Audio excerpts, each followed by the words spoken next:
Hello, hello, hello. Welcome, one and all. Welcome to the Astropub. Let's get to the office, shall we? Hello and welcome to Office Hours, ladies and gentlemen. My name is Paul Berserker01 Batman Shelley. I know it's late. Office Hours is usually on Thursdays. I decided to push it to Friday because I had a bit of a family tragedy. I'm just gonna be very brief about it, I guess. My cat Jack has had urinary issues. He's a senior cat now. He's 9 years old, getting up. He's starting to reach his old age, and he's always had issues with weight. He's a big cat, but he's also fat. And as a result, last November, he had a urinary block that nearly killed him. So we were a little concerned about him doing similar behavior to when he had a urinary block.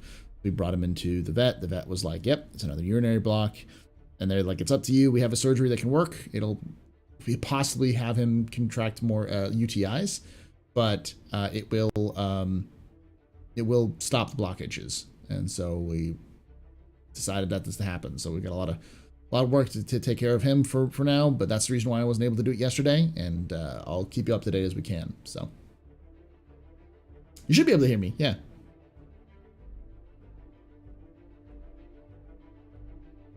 He's doing okay. Last I heard, he's at a surgery.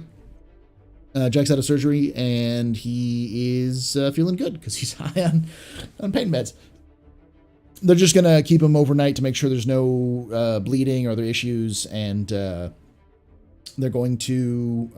We'll probably be able to pick him up on Sunday. So, yeah, pets are family. That's true.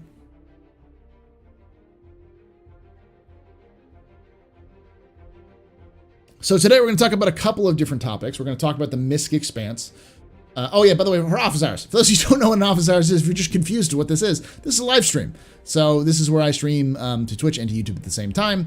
And we just talk about Star Citizen stuff in general. I'll have some stuff which is kind of more side stuff. We'll talk about various other discussions, just kind of hang out and chill, but the main focus is Star Citizen.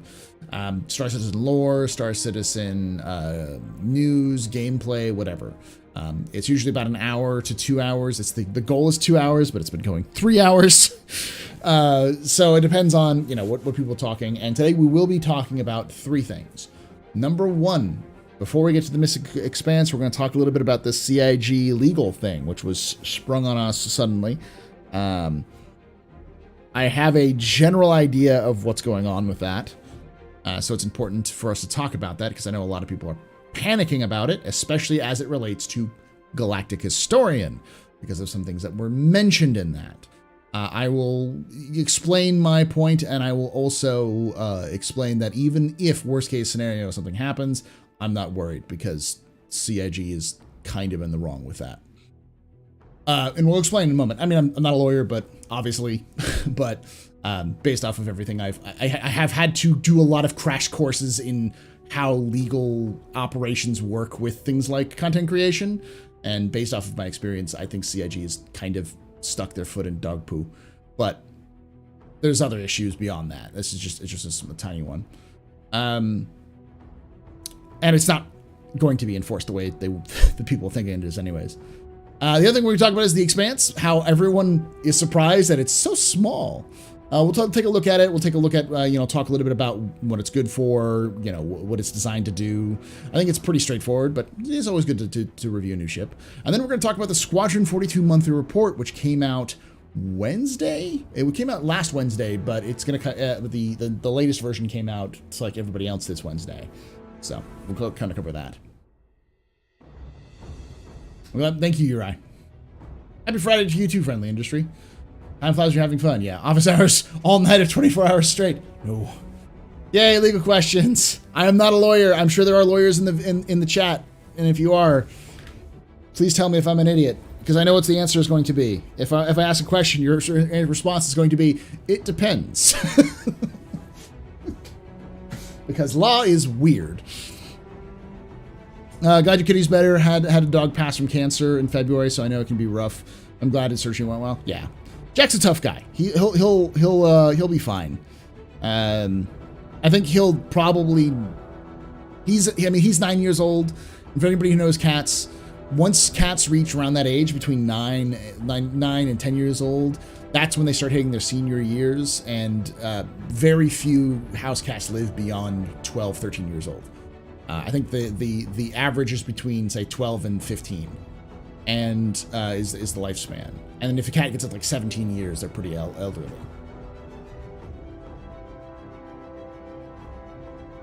Actually, yeah. Law is stupid. Law is stupid, but it's important. It's one of the things.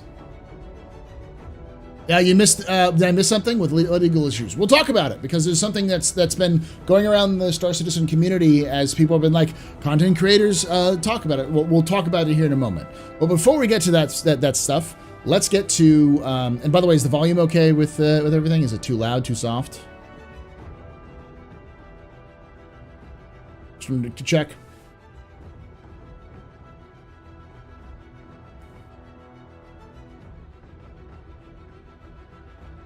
Why am I so orange? Again? Okay, give me a moment.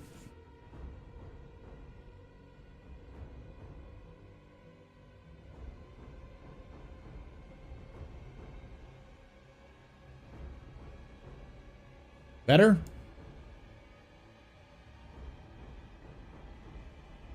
Or worse? Because on my end, I look pale as heck.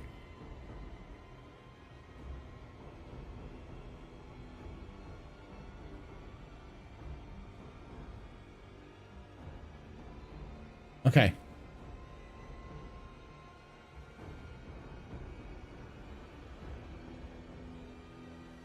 This is basically default me.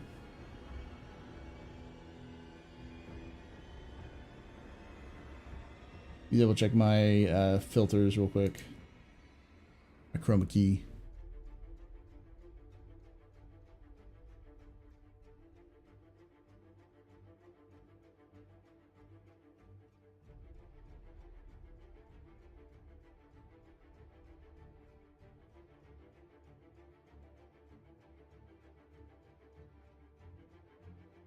Default me.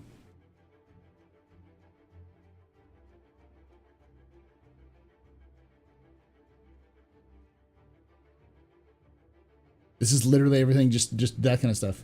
I broke it. Did I break it again? Hold on. This is the problem. When you rely on chat, I can't tell, because on my end it looks fine. And there's nothing that says like, oh yeah, you look super bad. So can you try to change the brightness down a little bit? Change contrast up a little bit? Or saturation up a little bit? I can do this.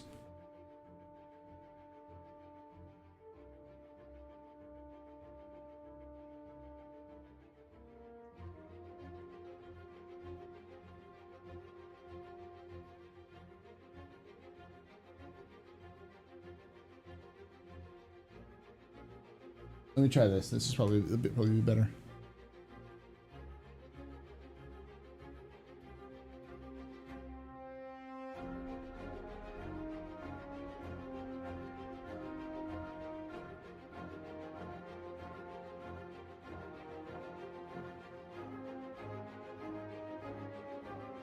There we go.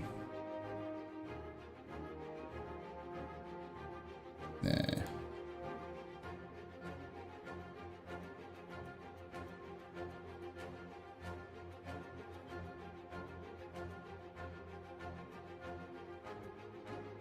Is this fine? No, I'm just messing around. I'm trying to see on my end too. This looks fine for me. There's no autofocus on this thing. Trust me. This good? Okay. I'll just leave it like that. You know, from now on, I don't care. If someone says you're orange, I'm just going to not believe you. All right. How's Jack? He's doing all right. He's out of surgery. He was living up on the vets. So, we're gonna go visit him tomorrow when I go out shopping. So, all right, I'm gonna be right back because, as always, as tradition, I have to show you all what I did in terms of painting. Eventually, we'll do a Monday stream painting stuff.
I did a lot of painting this week.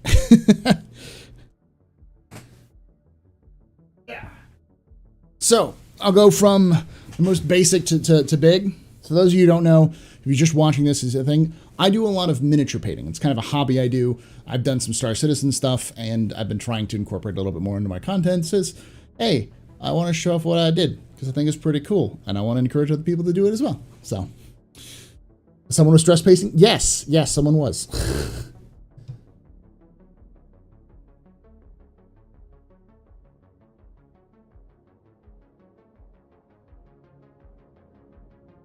My second Rayleigh boy.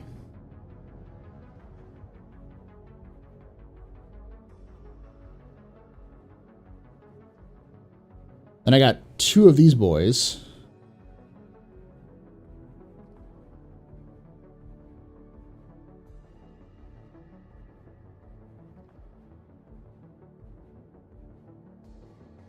Waterfall, drop it.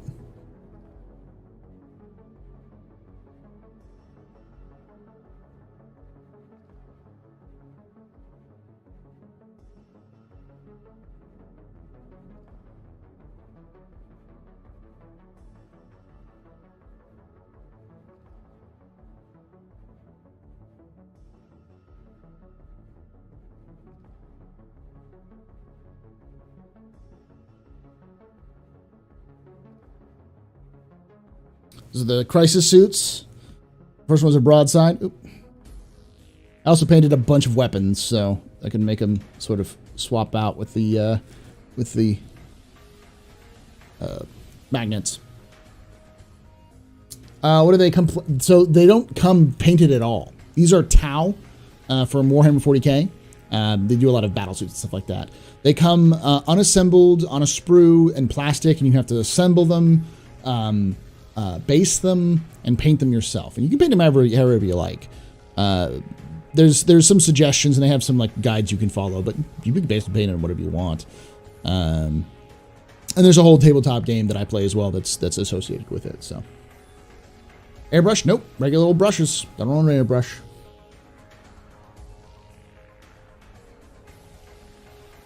When are you gonna learn that green's not a good color control on stream? Never, Darsh. Maybe when I get through my reinforcements for Astra Militarum, which are the guard, because they're all grays. And then lastly, the commander herself.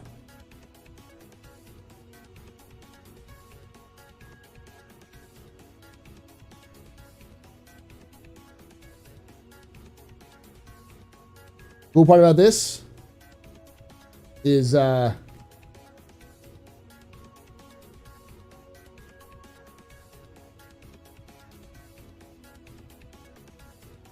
fist is removable. This is a 3D print that I bought off online. This is what it looks like normally, and all of these things are magnetized. As I drop it, so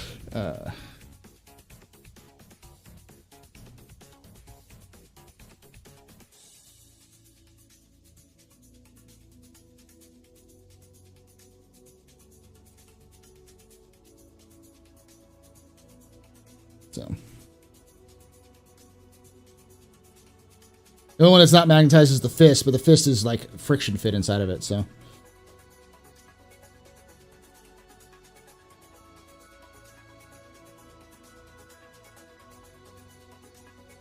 I really did like I was trying to go for like tiger stripes, but I wanted to go for something a little bit more like alien. I think that looks pretty well. Looks pretty cool.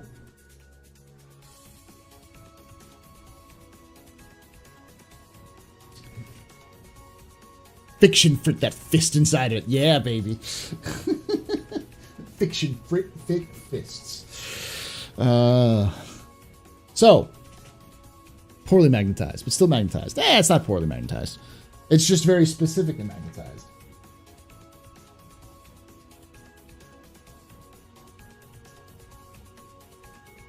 You know, like this is magnetized as well. But like, I've fallen off. It's just going to fit in a very specific way. All right. So, legal. Let's talk about this for a moment. Last I looked like a reversed farsightedness enclave scheme. Yes, that's kind of the point, Ronan. This one right here. The commander. It is Farsight Enclaves. That's what I'm playing, so. Kind of a Farsight Enclave, allied world sort of thing. Or jungly. All right, the legal thing with CIG. Let's talk about it. And yes, I will be doing some more painting with Star Citizen stuff as well.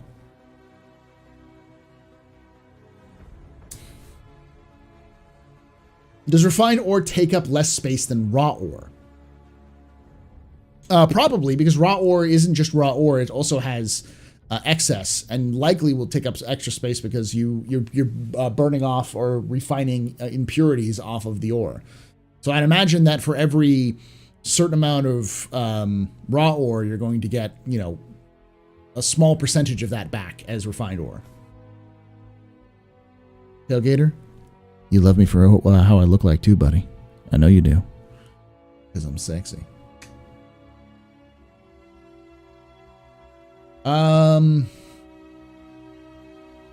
Never gotten 40K, just some low videos on YouTube. Yeah, I mean, that's kind of how I got into it. When I was younger, I painted it, and that's why I got back into it during COVID. I had a good time. Buy one ore or more or less than Oreos. But okay. But is it more or less than Oreos? I don't know. All right, so the legal stuff. We'll get into the discussions of the MISC Expanse here in a moment. Let's pull out the legal stuff because a lot of people are confused by it. So, CIG yesterday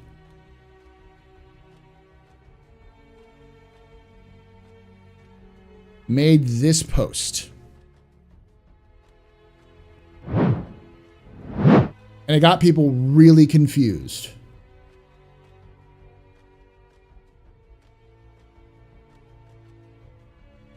So, as always, I will read through it so you understand. We've always recognized and appreciated the role that that engaged fandom plays in the story of Star Citizen, and enjoy, in particular, the passion and enthusiasm our community content creators have for the lore of our universe. Many such fans have shown their affection and respect for Star Citizen's branding, integrity, and inquired as to what activities that can or cannot be legally pursued. To that end, we provide the following rules and guidelines for quote-unquote fan films, including machinima, live-action video, and audio drama featuring fiction set in the Star Citizen universe, which we permit and encourage so long as they're observed and respected.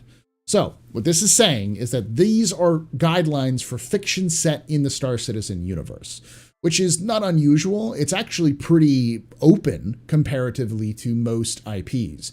Speaking of Warhammer, Games Workshop recently got into some hot water because fans of the Warhammer 40K universe had been making animations, a lot of animations over the last 3 or 4 years, which has resulted in a lot of fans, non-fans being interested. You've probably heard of the movie Astartes, which was a fan film done by a single person. I think he had a few help here and there.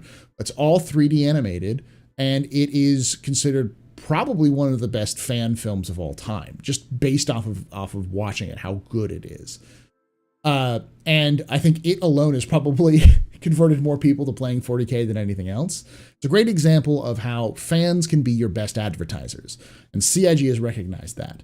But Games Workshop sadly had not, because after they hired a couple of those animators who'd worked on those projects, they basically said that all fan films are fine as long as they're not making any money whatsoever, which is stupid.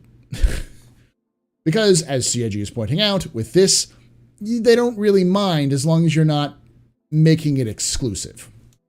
Let me show.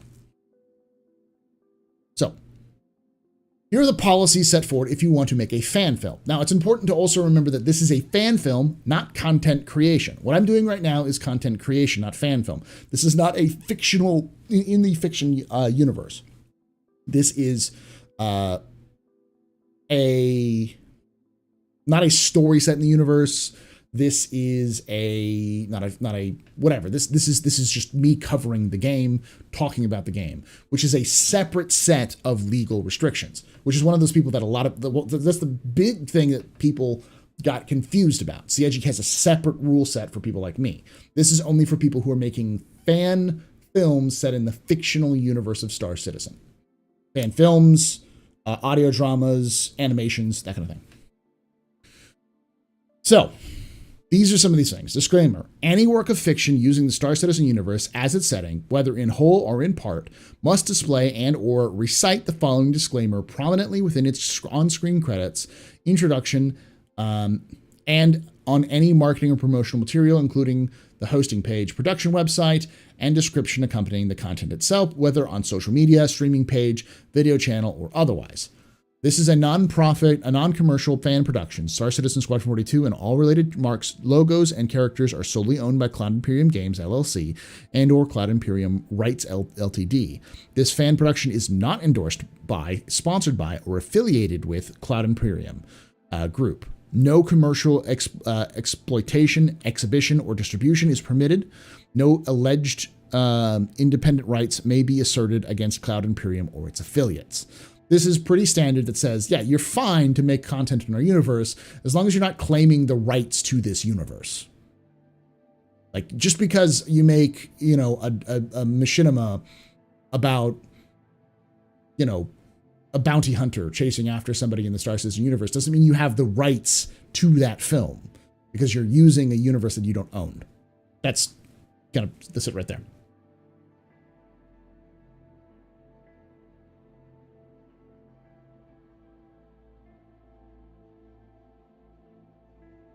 Yeah, Adrift, Bulkheads, what's the one that's like a Grindhouse films that they did?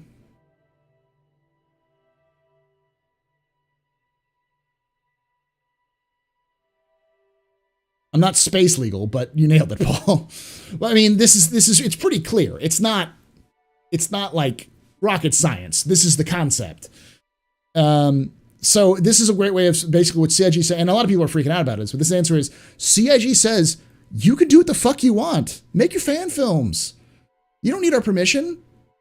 But here are some of the things that you're not allowed to do and how money can work. They're letting you raise money for this shit. All right? That's fucking insane. Especially after seeing what people like Games Workshop did, and you've probably heard about in the past with things like Lucasfilm, now Disney has done in the past, and other fan projects in similar veins.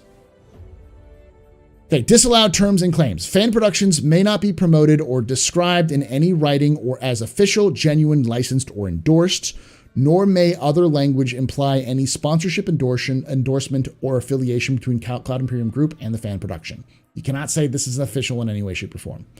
Unless, obviously, you have the rights, which you'd have to go through their legal department.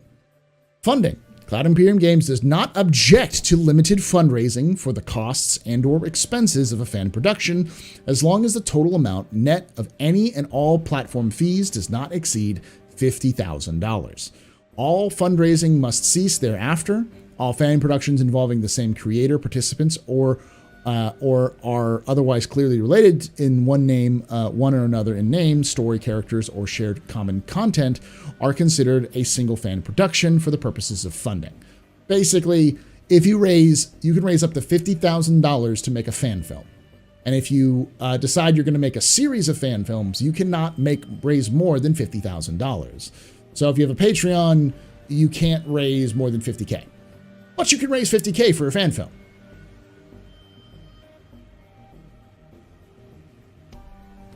Now, here is where I think things are a little bit murky. Hard space, yeah. Thank you, Dragon Diablos. Yeah, the hard space is the other one. 50K is a lot. I mean, it's not a lot for, like, most video production teams, that's nothing, but for a short film, that's pretty good. Or a series of films on the same subject, yeah. Source material limitations. This is where things get a little murky, and I'll explain why. No authorization is given to use the content or material from Squadron 42, including the likenesses or voices of any of the participating actors. No authorization is given to use any Star Citizen marketing material, including trailers, videos, or concept art. These must not be used in any fan production. This is where I think CIG is probably not fully in their rights. Because there's a concept I forgot the term in terms of like the overall fair use, I think is what it is, which is called transformation. If your content is, if you're using somebody else's content in your own production, if it's a replacement for that content, it is illegal. You're illegally using somebody else's stuff. But if I took the Squadron 42 trailer, downloaded it, sped up all of the audio 200% and stuck that into my fan film, it wouldn't be good, but I don't think CIG has the rights to stop me. Because that's transformation of the content. It's not the same as it was before. And this is where a lot of people were worried, like, Paul, you do this all the time with Galactic Historian. This is for fan films, not for stuff I do. But even if it was, I talk over these images and stuff like that. That's just a transformative. It has nothing to do with those trailers. It's usually just artistic license. I usually try to find these things that kind of help evoke the feelings of what I'm talking about, or maybe even a visual representation of what I'm talking about, and usually multiples. So this is where I'm like, I get where they're going with it. What they're saying is that you can't say you have Mark Hamill in your video because you stole Mark Hamill's model from Squadron 42 and put him in a machinima. That's not okay. And they probably will go after you. But I think the rest of it is a little reaching. Just because as long as it's transformative in nature, I don't see where they would stand on that. Then again, I'm not a lawyer, so I don't know those sorts of things. Yeah, it's not a legal binding right. That's right. Can you define machinima? Based off of my experience with machinima is using a game engine to create a film or narrative. And they've even defined machinima up here as well. They say it is live action video, audio drama featuring fiction set in the Star Citizen universe. That's what it is.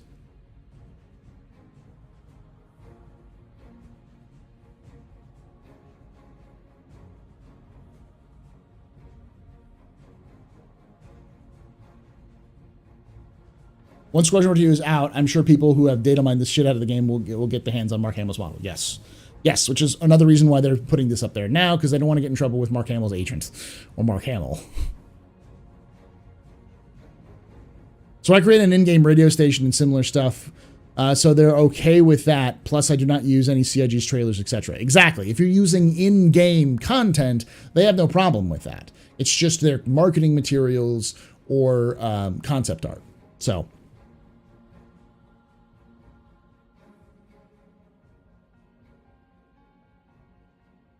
it does, yeah. It does make for good advertising.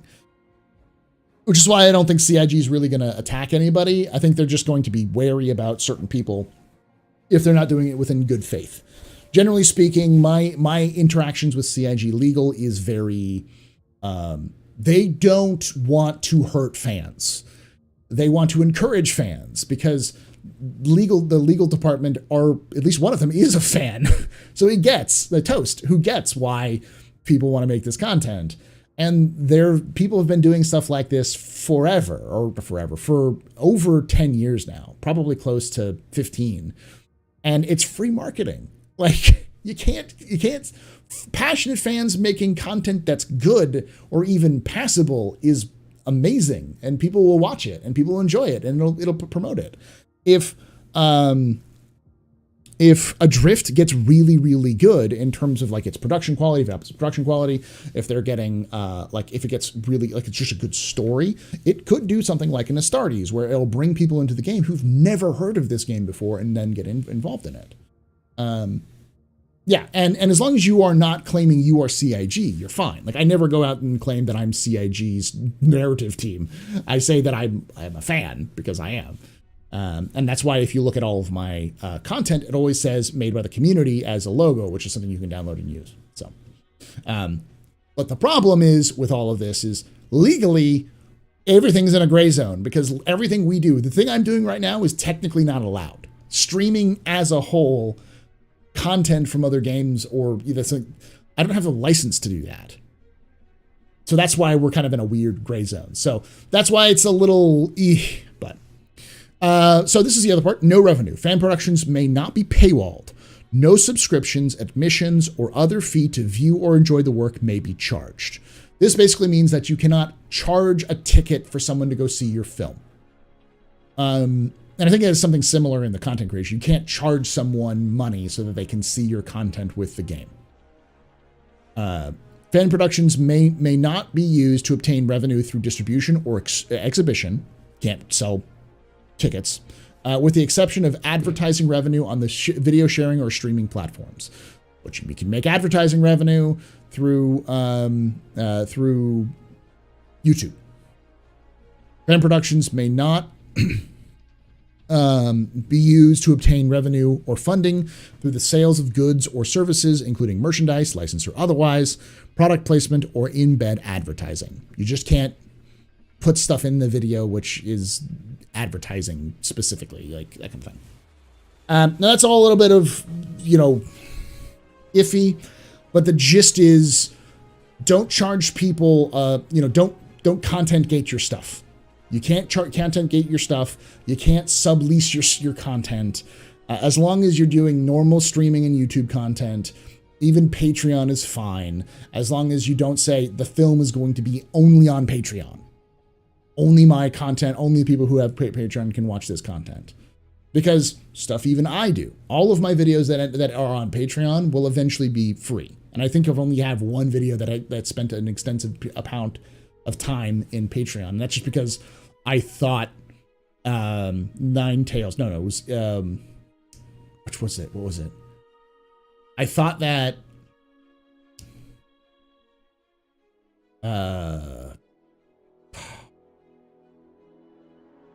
Xenothreat. I thought that Xenothreat was coming out sooner than it was. So I made a video for prepping for Xenothreat.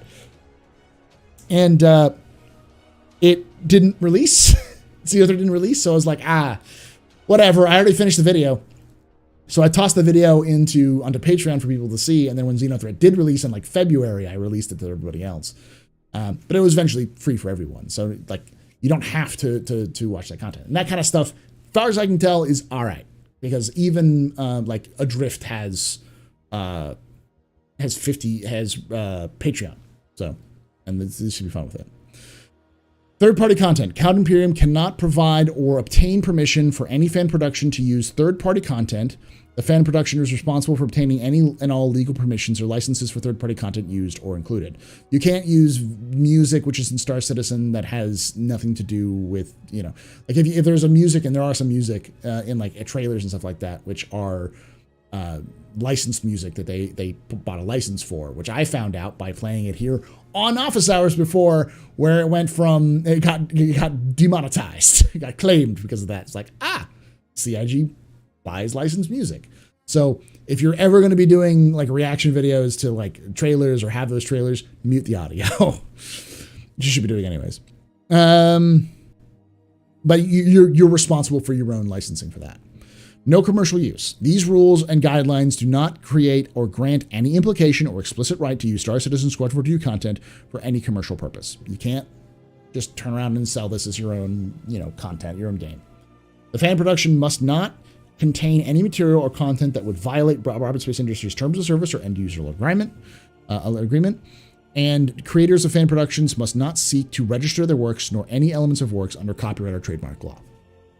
You don't own your production. You do a fan work. That's not new. That's old. So In short, would that be super hard to prove that Patreon video was not released to the public? Plus, what is considered too long in Patreon? As long as, or the question is, the thing is just like, it can't be paywalled. So you can't just have something that's exclusively paywalled forever. And it's not necessarily, they don't do something, say something like that for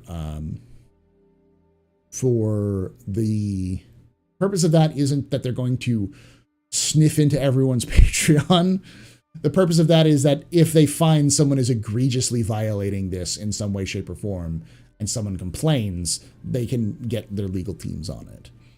Again, as long as you are in good, operating in good faith with CIG, they probably won't try to shut you down. Well, Cyberwolf, we're just going through the legal updates for Machinima because it caused a little bit of consternation among some people who were concerned. There was actually a comment on my last video that I did about being concerned that Galactic Historian was going to get hit by this. So I wanted to make sure that I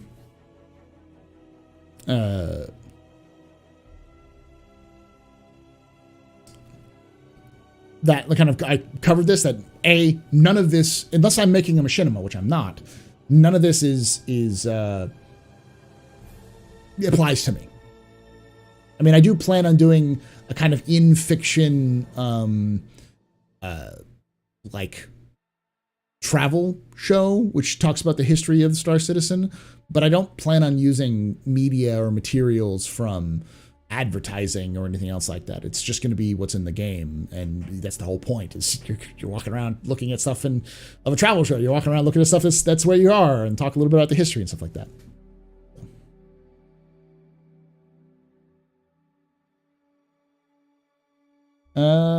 I don't see any. There's no drop frames on my end, so if anything, it's through YouTube.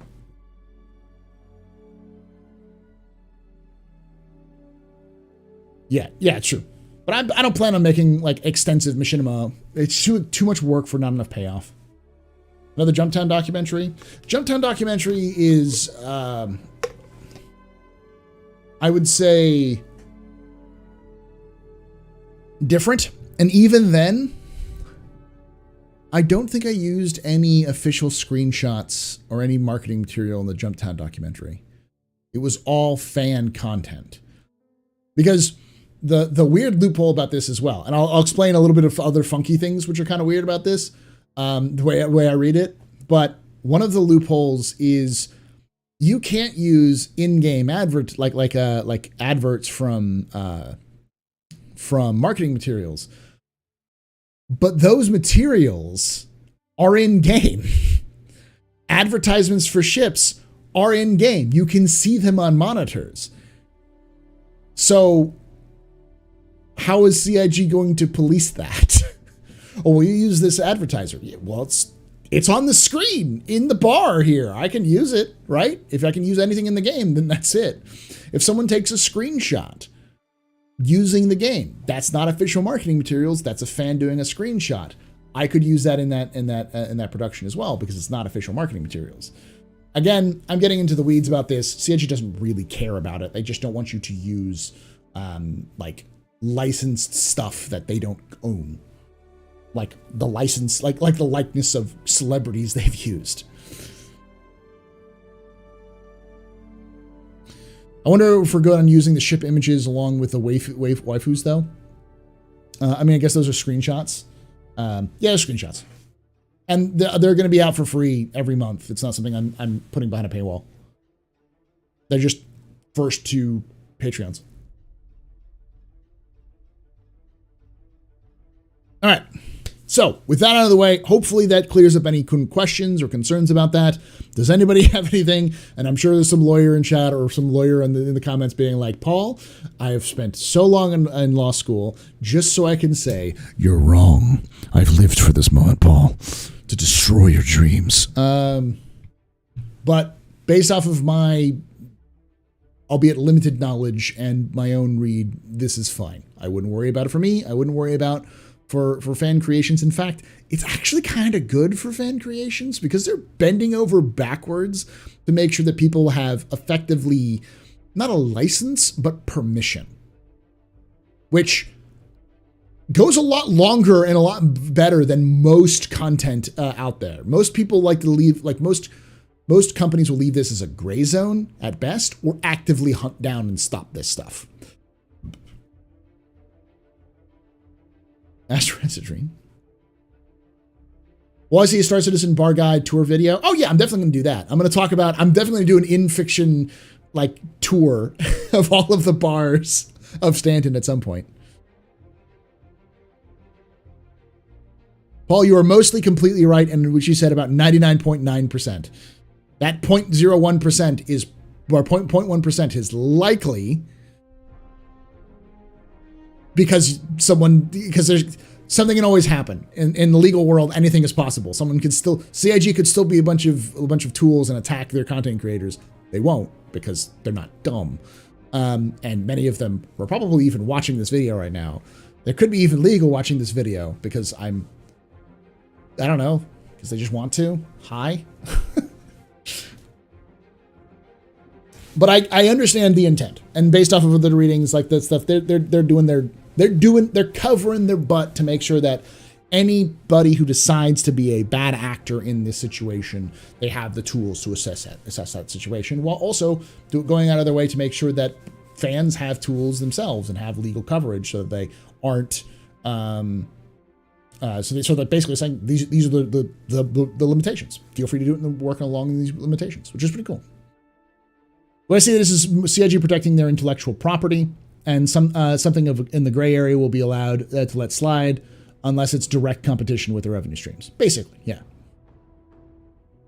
Thank you for that $2 there, Tyler. I wouldn't say this isn't CIG attacking people who are making content though. Because very few, I have not seen something like this where they say you could make $50,000 off of this. Or like an amount of money. They've said there's an amount of money you can make, which is not for you to use for yourself, but for use for production.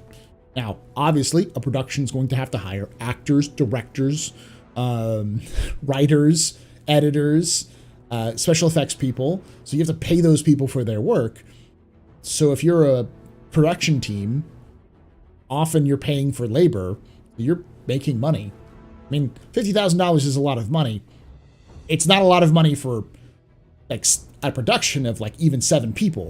It's like less than 10,000. It's like $7,000 per person, but it's production, especially if you're doing one thing. So. Actively hunt this down. You mean Nintendo? Yeah, Nintendo's a good example of doing that as well.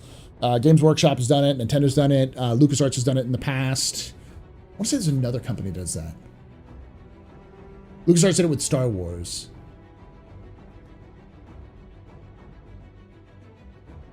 I think Marvel tried it at some point. I don't remember. Yeah, I just caught up with the stream. I wanted to say, before I eventually get brought into Star Citizen after I bought into the company for 8 years, it was one of your pre-recorded streams that ultimately made me get it. Hey, I'm glad that you watched my pre-recorded streams. You're talking about my my office hours, one of these, right? I'm glad it did. I hope you enjoy it. Just remember, Star Citizen has got 2 modes. A mode of you going, I have never played a game like this in my entire life, and I want to burn this game to the ground. There is no in between. You're either having the time of your life, or it's the worst game you've ever played.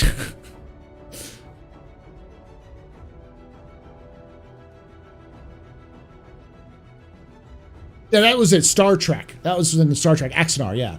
Look at the guys. Axanar guys was apparently was okay with them getting money for them for production to pay for the production, but then the guy started making a profit, so he got sued. Yeah.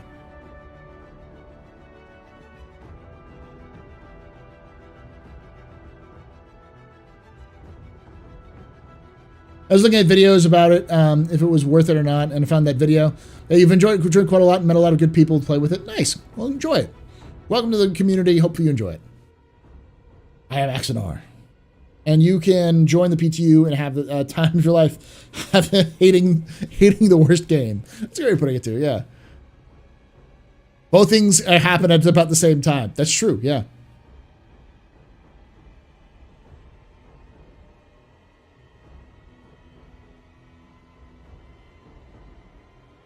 Yes, welcome to the cult. All right, so let's talk a little bit. I haven't. If you had questions and you still wanted them answered, put them down in chat, and I'll do my best to answer them.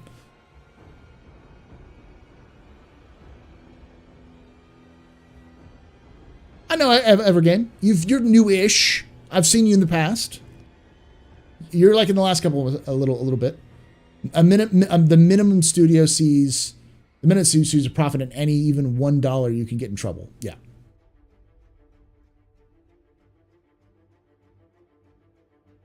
The key is with fan films is kind of a weird thing because people can live off of fan films in the right circumstance. If you're a one-person studio or one-person director, like the guy who did Astartes was making tons of money. But was he making a profit or was he covering his costs? He's not like investing the money. He was turning the money so he could eat for sure. But it wasn't like he was going out and buying Maseratis. That's why it's the weird part. Paul's a lawyer, but he stayed at a Holiday Inn. I did stay at a Holiday Inn, yes. Apple's was really bad after suing the movie Apple Man. That's really bad. But all right, let's talk a little bit about the MISC. If you have any questions with the MISC Expanse, let's talk about it. It is a small ship. For those of you who don't know, it's about the same size as a Freelancer. So when a lot of people were confused, like, wait, why is it so? Why is it only one person? It's because it's the size of a Freelancer. Here's perspective. Here's a prospector. Its length is 35 meters, height is 10 meters, width is 21 meters. It has 6 refinery reactors, 2 size 1 weapons, 64 cargo bed, 8 SCUs, and a tractor beam. For those of you who are confused, let me go back so I can show you real quickly how this works. Stop fighting me, game. Stop it. Stop it, game. This website. Stop it. Right here.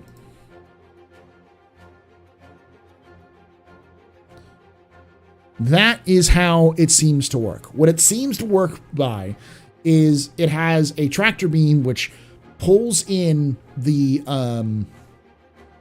these saddlebags from the prospector and pulls it through the rear here with a little tractor beam, and then attaches, and then the refinery sucks out the material from the bag into its refinery reactors, and then those they refine the material, and then they dump out into these saddlebags here. So these are separate from the bags that they get from the prospector, and then you can use those bags to sell with their own content inside. So.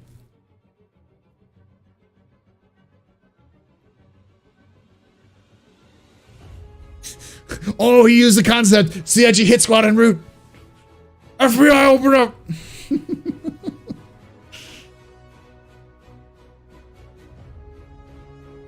You can see it right here as well. Hit receiving. No.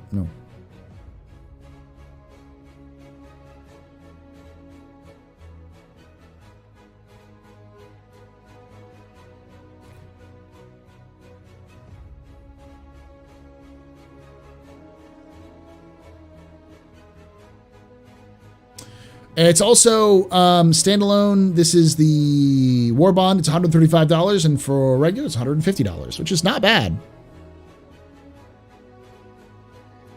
I mean, it's more money than it's worth, but Let's see if they showed it off, if the concept here. I don't think they have it here. I saw it somewhere else. Maybe it's in the brochure. Here it is. So you see, like, it's this little content extraction right here. So you've got, it comes out, it has a little tractor beam, then it's got a little tube that comes out and sucks it all in. So. I've seen a lot of people ask in the past, hey, is this a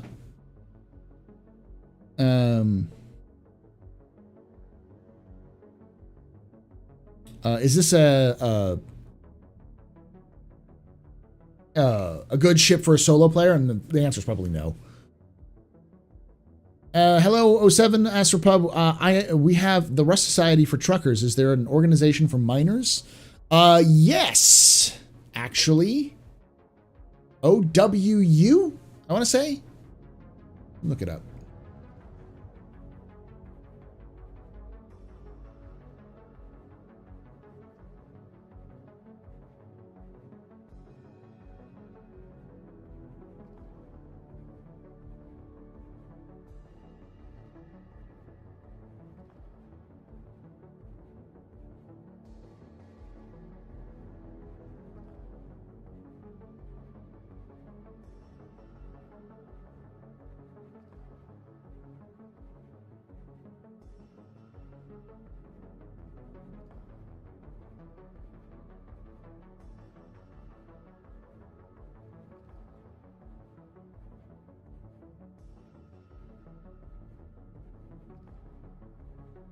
I'm going to look through it. Hold on.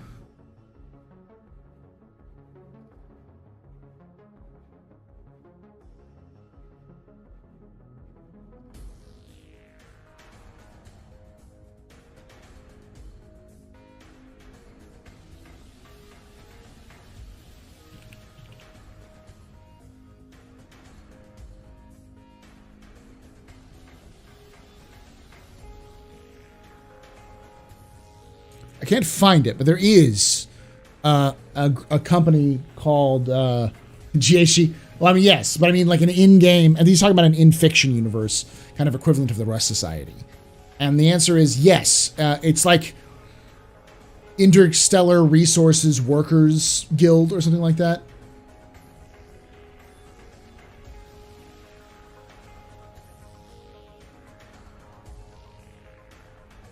Like Uwu? No Uwu.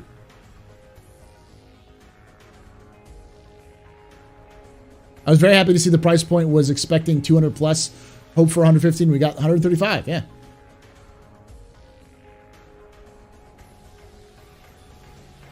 Is there an in-fiction salvagers guild? Yeah, it's called the Rust Society. The Rust Society is a transport and salvage guild. Ooh, it was on Patreon.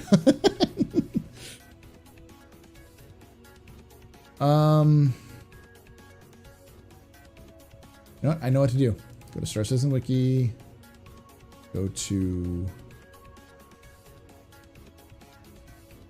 companies. Factions. There we go. Companies.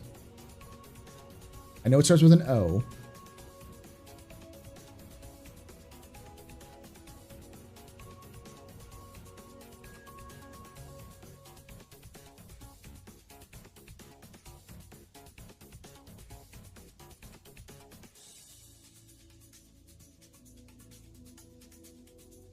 I'd have to look it up.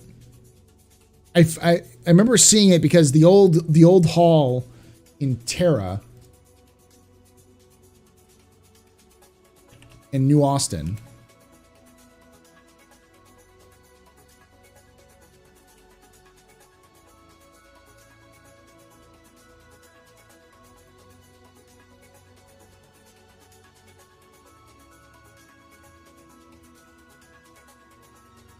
has a former mining. It's called the Old Hall. Is a former mining guild area. So I just we'll go back to it. What ship was in the Sink Peaks? That was a Corsair. So will the Expanse be a hot sifter that reduces inert materials, or a real low yield, low efficiency refiner? Will it use fuel catalyst reagent? This is a good question. I don't know. We're likely not going to see anything. Anything as complicated as like the various different ways that you can actually process materials. It's probably more likely going to be a one size fits all. They'll probably have some beams. This is Star Citizen, so you're beam refining. I'm sure you go and it takes you into into one of the reactors, and it hits it with beams, magic beams that make things go away. Though they'll probably have some resources. I doubt it'll have many like actual resources that's be used for it. But I'd assume that it's going to be a high efficiency. It's probably going to be much more high efficiency than the the what are they called? The NPC versions. Because CIG wants to encourage players to work with each other. So anything that players do themselves needs to be faster and more efficient than an NPC can do it for them. But obviously, if it's faster and more efficient, then players can charge more. So pyro mining, getting in the Expanse on a second account, bed logging for safety. So the main can mine and drop off stuff in peace, then bed log and prospect and switch to refine in peace. I mean, I wouldn't go solo into pyro. Anyone who's going into solo into pyro is already going to have a bad time. But I still wouldn't say it's a good idea to get it for solo miners. Question: is the Endeavor in the pictures? Is that the Endeavor in the pictures, Paul? Which pictures? I like the Expanse. I just don't understand how it will fit in the verse. As a miner, do I sell the Expanse to Expanse? And how would I sell raw ore to Expanse for half profit? It's probably more likely you're going to be part of organizations that will use it. You could sell it to it, similar to like how they sell fuel. But it'll depend. I mean, because the advantage of you selling to a refiner on your own would be that you could go back to mining real quickly. So if there's like something like this on station and it's independent, they will buy your raw materials right then and there, and you can go back to mining. So you don't have to spend the time for travel. Right now, it's like whatever, it's like 5 minutes, but in 4.0, 4.1, 4.4, 4.10, whatever, once this game starts to expand, as a miner, you're not going to be anywhere near most refining places. Stanton is going to become very complicated as this thing goes on. Things like the Halo, the Aaron Halo, is not going to be as simple as drop out of warp here and do this. Drop out of quantum here and do this. You're going to have more NPCs harassing you doing those sorts of things. And you're just going to generally have less value, less yield for your bang for your buck.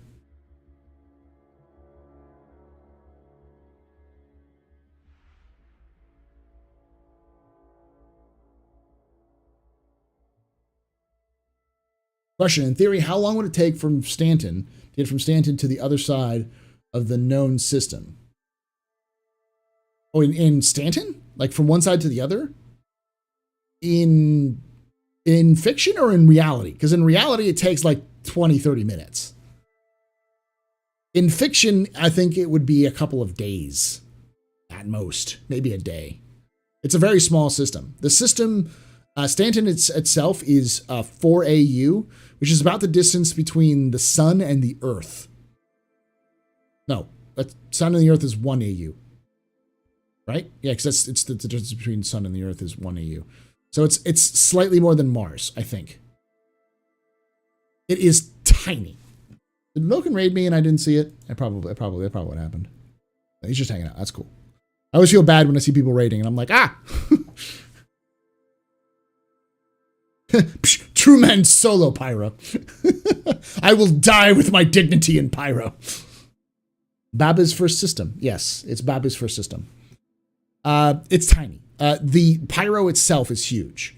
Pyro is 13 AU, which means that if you're going across one system to another, you're probably looking at a couple of hours.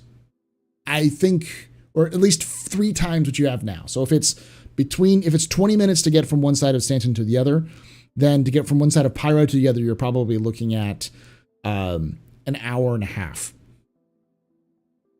That's if you stuck to the edge and went all the way to the other edge. Then we throw the baby in pyro. Did I pick up the Expanse? I did not. It's not my type of gameplay style, but I do like it. I like the idea. Don't worry. I would make a fuss if I rated you. Just be like, hey man, thanks for hanging out. Loken is actually well. I'll just say that I've been talking with Loken and several other people for some very non-heretical content, which will come through to this channel in the near future. So keep your eye out on that. For that. Yep, not my horse to ride. Exactly. Sorry, I meant from Stanton to the system that goes as far as the known systems in the universe. Oh, you're talking about from like Stanton, like just without jump travel, or you're talking about with jump points? Because without jump points, you're talking millions of years. Like the closest systems in game are still probably 100 years at full quantum from each other. The Emperor will be pleased, yes. Question. So the Prospector has to fly into space and drop the bag, and then the Expanse pick it up. Are you really saving time they're selling? If the Prospector is with the, or if the Expanse is with the Prospector as it is, I wouldn't imagine that the Prospector is just going to be hanging out in the middle of nowhere. You also got to remember that not everywhere in space, especially not the places that are going to have the most lucrative materials, are going to have easy access to refineries. So in places like, say, Pyro, which is intended to have very high value goods, you're really looking at going into Pyro with no infrastructure, and then you're going to have to travel back to Stanton to refine it.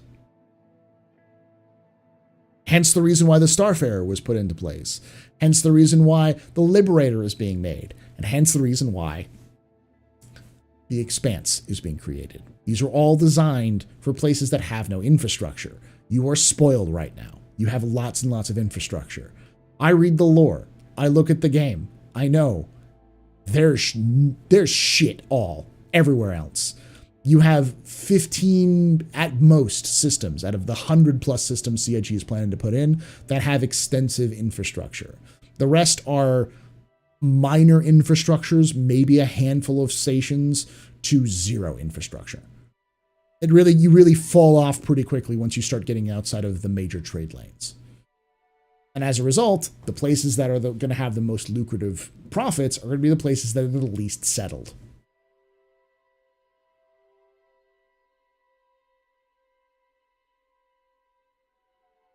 Why are so many systems so undeveloped as in terms of lore-wise? It has lots to do with money, because a lot of the systems don't have a lot of value in their placement, or didn't have a lot of value in their placement initially. Null, for instance, has a lot of planets, but most of the planets are not very habitable, would take a lot of effort to terraform. Some of them are barely habitable, so they didn't require a lot of terraforming, but there's just nothing really there for heavy machinery, no real they weren't really connected to any other jump points. So if you have a system that has only one jump point in and one jump point out and doesn't have some sort of major content that you can exploit, this UEE doesn't care. And unless a corporate entity can come in and fix it, and most systems are pretty much empty. They just don't have enough materials to support like organized mining. Or they did have materials to support organized mining. They strip mined it bare and then moved on. Which is Nexus. Was that happened with Nexus?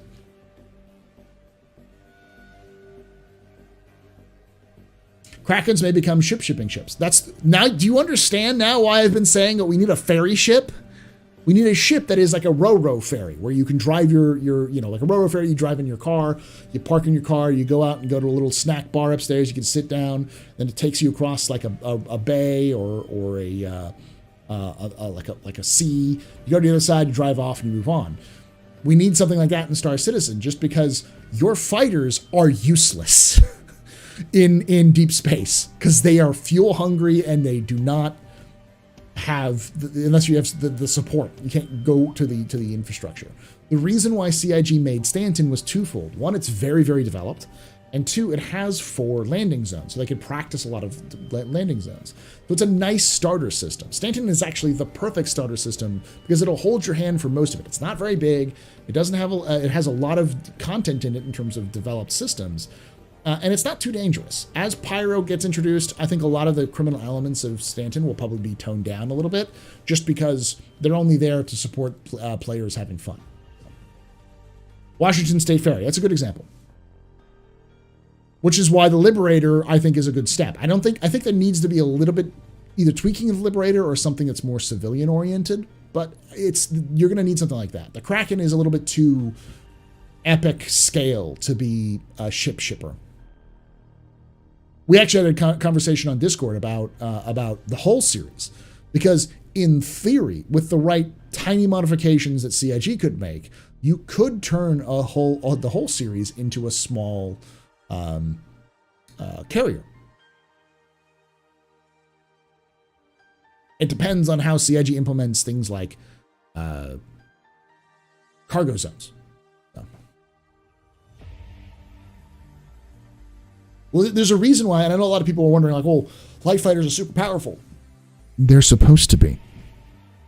Because in most of Star Citizen, a light fighter requires a ton of support to make it work. So if it requires a lot of support to make it work, it better be fucking worth it. So if the Gladius is super OP, it's because it's supposed to be super OP. It's also supposed to have a very tiny range, require a lot of maintenance, and also gulp fuel, well, tiny range, require a lot of maintenance. They're not gravity pads. Those things in the sides of the holes are not gravity pads. They're cargo zones, which are different in terms of CIG's game functionality. In lore, I think they're similar. The difference is that cargo loading areas do not necessarily have gravity. They use magnetism. Whereas the gravity plating in most ships is actually gravity. It uses a kind of a graviton weave thing that they use. They basically trap gravitons inside the metal through some sort of generator. It's handwavium. It's stuff that's like, theoretically, some physicist probably has a paper written on it that CIG went and found, and then just kind of cherry picked the parts they liked. But it's mostly just fantasy, science fiction.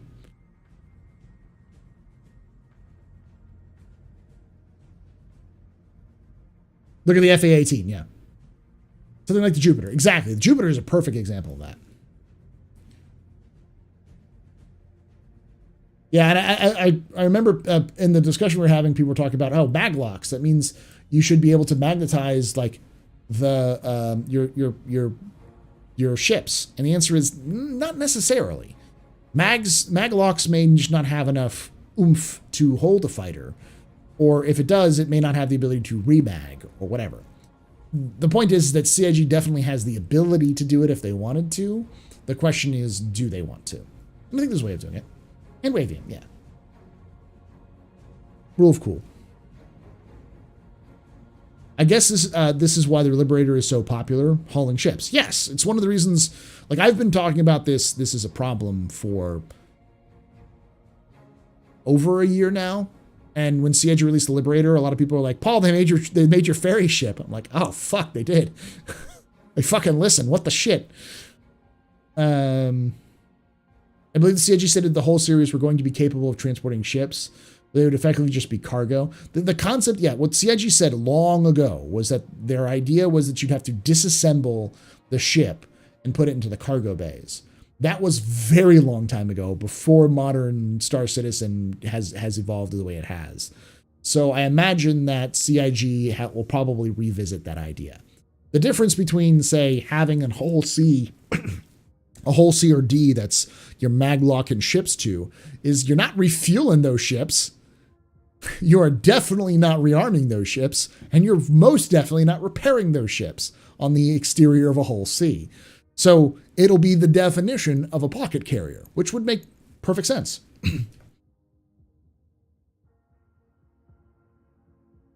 To allow players to do stuff like that. Can a Liberator carry an Expanse and 2 Prospectors? It depends. I think in theory it can.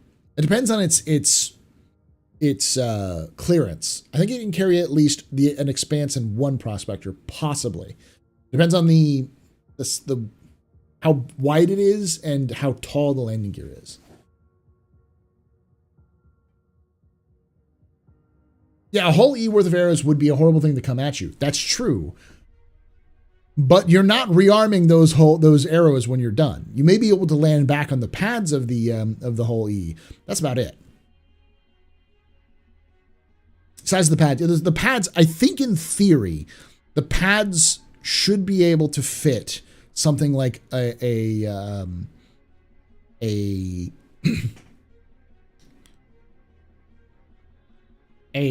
Expanse. It may not be a fit much other than that, though.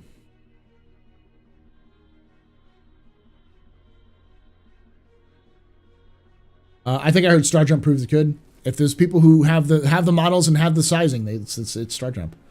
The Liberator is the first large I wanted in the game after 2 years off of playing. Huh. I mean, yeah, like I would be okay with a Liberator, but Prospector would fit where I have the Nomad. Yeah, the Prospector should definitely fit on top of the Liberator. It's the more of the, because the Prospector is smaller. It's skinnier and shorter and smaller than the Expanse, but not by much. How will guilds and corporations organization work? Together joining an org, a corp. Will that affect your status with the guild? No, it shouldn't, but it depends on the status of that guild. So if you're part of an org that's a pirate org, then you're going to take on the reputation of that org. And the CIG will probably set up an algorithm where, depending on your rank inside that organization, you will determine how much your reputation is connected to that organization. But you will always have some sort of reputation. The organization is going to have a reputation based off its members' activities. It sounds complicated. It really isn't. It's more of just a if-then pile up, and to distribute the percentage points. So if you're part of a pirate org, don't try to work for the UEE. You're going to get shot. Which is, again, why I hate the current crime stat system, because it's so arbitrary when it should be more based off your reputation.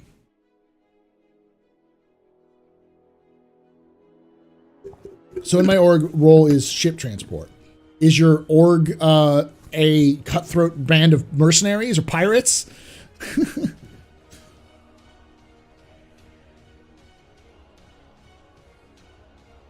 Hey, Brainwash, how you doing, buddy? I hope they invest in some more gameplay for orgs. They will. There's just no point in investing anything for orgs right now because there's just not enough to support orgs.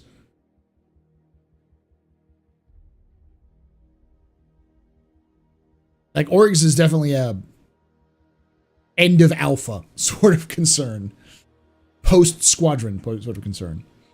They'll definitely test out orgs because they seem to be poised to release in-game orgs, like the Rust Society and the Bounty Hunters Guild, which they already have a little bit. They have the Bounty Hunters Guild in. But as they expand reputation out, they'll probably start adding those in. I think the other key thing is the dynamic mission system, which needs to be added as well. Doesn't the UEN have a special hull D or E? I think they do, but they usually transport most of their stuff through the. I mean, there's no special UEE. The UE just buys hulls and uses them for transportation. And I don't even think the UEE does. I think it's the UEE Merchant Marines do that, which is a separate organization, separate from the UEEN.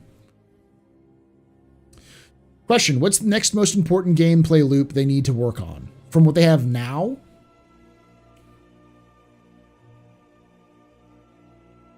Probably trading. Mining is pretty much done. They've added refueling. Repair and salvage are both being worked on. I would say between repair, salvage, and transport.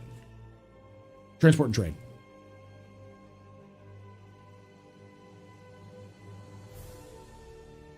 So no, just lawful side of multipurpose org. So whatever your org works with, so say your org, members of your org do a bunch of work with, say, Crusader Security, then you should have some bleed over reputation with Crusader Security because you work with that org. It's kind of like, oh, you work for this company, I have good relations with this company, I'm going to trust you to do your job because I recognize that name. It's that sort of thing.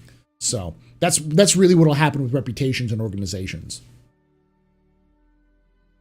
Hey, just checking in before I go to bed. 6 hours later than I wanted to. Oh, I'm sorry, Unknown Guardian. Thank you for updating your Patreon, by the way. I saw that. Thank you so much for that.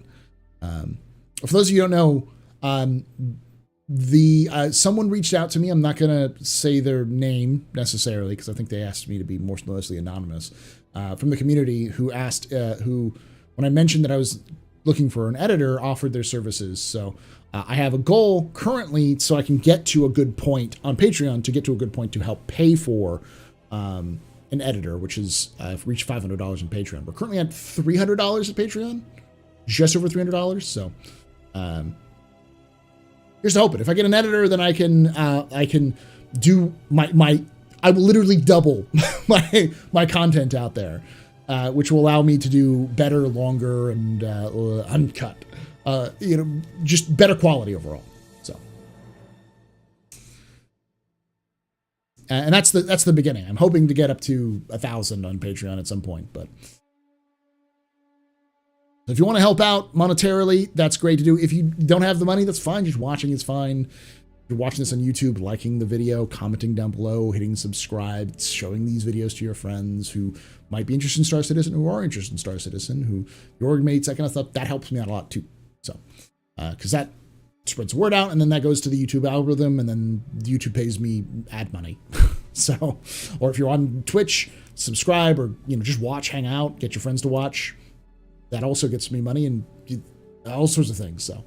I don't do it for the money, but the money helps me make things better. Like, lick, and subscribe. Yes. Smash that notification bell. Do they plan on making us store armor when you are piloting or in a turret seat? Yes and no. The CIG has said that they don't want they want an armor limit for people who are operating vehicles. And I believe that most vehicle operators are going to have a limit of light armor. So if you're going to be a pilot or a gunner or a driver, you won't be able to wear anything but light armor. How's my Zero to Hero series going? It's on pause until 3.17 releases. When 3.17 releases, I'm definitely going to go back to it. But I'm doing pretty good on that game. How will player bases survive if you can just drop bombs on it? There's a couple of different ways. One is collective security. You're not going to be able to build a hut in the middle of nowhere without it getting nuked. But the other thing is anonymity. Anonymity. You're building a hut on a planet the size of, literally has the landmass of Russia. It's going to be very difficult to find that hut if you don't know where it is. So it's not like Rust where the play map area is smaller than a Halo 3 map. We're talking about massive areas where players can basically descend anywhere they want to. So you'll have to have a means to find the location. But I don't think you're going to you'd be able to build a ranch in the middle of nowhere. But if you have things like defensive turrets, NPCs who are protecting you, I'm assuming we'll have something like shield generators because Chris Roberts loves Star Wars, and shield generators protecting stuff is iconic. Star Wars. Not just that, it's a staple. 40K has void shield generators that protect bases. God, there's just tons of places that use shield generators to protect their bases. So, Security through obscurity, yeah. But I think the most common way that most people will defend it is being around other people. Just because there's no point in building a base in the middle of to do operations if you're just a one person and you're not going to be there all the time.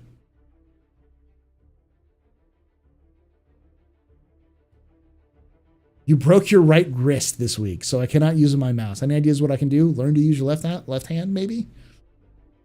Sucks, man. I get it, Chuck. You're good. You're good. You're typing with one hand. I get it. Why don't stations have shields? I think they're supposed to. I don't think they have them right now, though.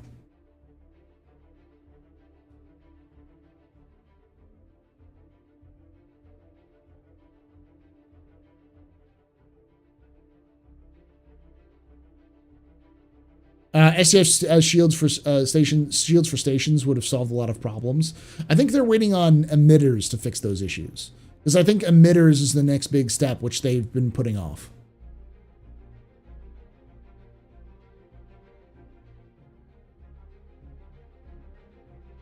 We also saw unmanned / auto turrets in the Squadron 42 trailer, right? We also saw unmanned and auto turrets in the last video for Pyro. They had anti-air rockets and turrets, which just nuked players out of the sky. I think there'll be some way of preventing direct attacks with specific times so the players can get in to defend it.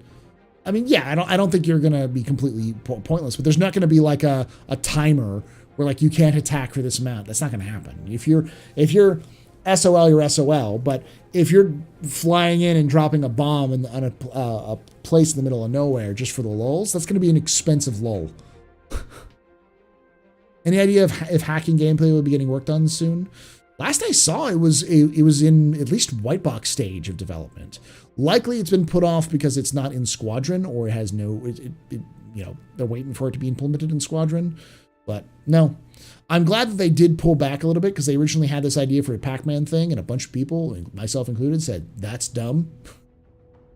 Go for something a little different. And it seems like they kind of went with a hybrid of what people were looking for and what I pitched, which was a classic trope of cyberpunk, which is decks, hacking decks, where you have different programs you can run for different purposes.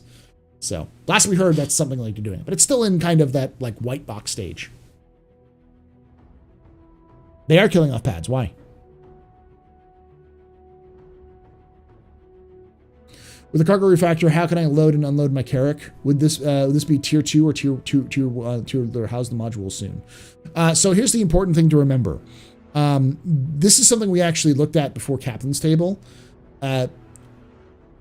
People are expecting what they shouldn't be expecting with the cargo modules, with cargo stuff. You're not going to manually load and unload cargo. That's what I thought at first as well, based off of what they've done, but there is no indication in terms of the actual gameplay that says you will physically move cargo in and out of cargo bays. It says you can remove cargo from cargo bays, but there is no indication that you will physically do so in order to unload. What they do indicate is that there's going to be a timer for loading and unloading cargo. So instead of manually loading and unloading cargo for this first version, you're probably just going to have a timer where it slowly populates into your cargo hold and then slowly trickles out of your cargo hold. That's likely what we're going to see for Tier 0. Why we will not get a Pac-Man minigame? I lived in that game. I'd live in that gameplay cycle. Yes, I'm the reason why. Blame me. I'm at least one of the reasons. But I always like to take the blame for anything that gets broken. Yeah, most pads are going to go. I don't think all pads are going to go, but I expect most of the pads will be non-functional. They'll still be available, but they'll be non-functional, and you're just going to end up in a hangar. Because CIG wants to be able to cull out that from... They don't like having ships pop into existence out in hangars, on pads. It doesn't look good. Plus, they also want to do things like persistent hangars and personal hangars, which require hangars. So, what no cargo to detect a treacherous minigame? There will be, but not yet. That's just for tier 0 to getting the things work. Shocker, I wouldn't thank me, because it's still going to take time. The more cargo you have and the larger your ship, the longer time it's going to take. So you won't have to physically move in the cargo, but you probably wish you could. Because you're probably looking at, for like a Carrack, a fully loaded Carrack, you're probably looking at probably up to an hour, if not more, for loading times. I would expect at least 30 minutes for a Carrack. Which is immediately going to get people to say, I did not play this, I didn't buy this game to watch timers tick down, which I get. But in the future, it'll be a choice of have the NPCs do it, which will effectively be a timer, or you do it yourself. It's just working on that. Given how much of the game favors team play, orgs, clans, etc., and while there is no hostility so far to solo play, will there likely be any gameplay loops specifically for a solo player? No, there's likely going to be no gameplay loops explicitly for a solo player. It will be likely that every gameplay loop can be accessible to a solo player, but only at a introduction or tertiary level, a very beginning level. And as you get into more complex stuff, if you want to make more money, you're going to have to either work with NPC organizations or work with other players. CIG's goal is not to push solo players out, but it is to encourage solo players to group up.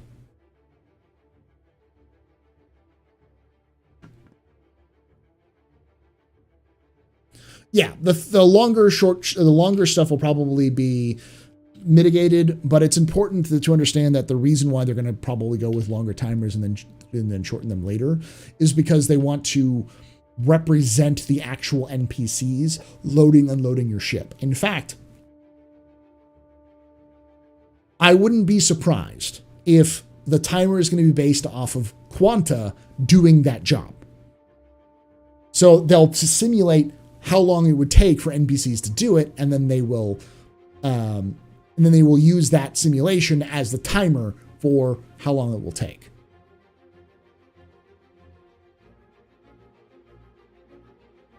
Dell's right, yeah. If it's controlled by Quanta, then because the reason why they'd want to do that in the first place, if they did do that, was because eventually it's going to have to be Quanta. It has to be tied in by AI. The like subsumption system has to do that. So if the subsumption system has to do that, eventually it's going to have to be controlled by the server at some point.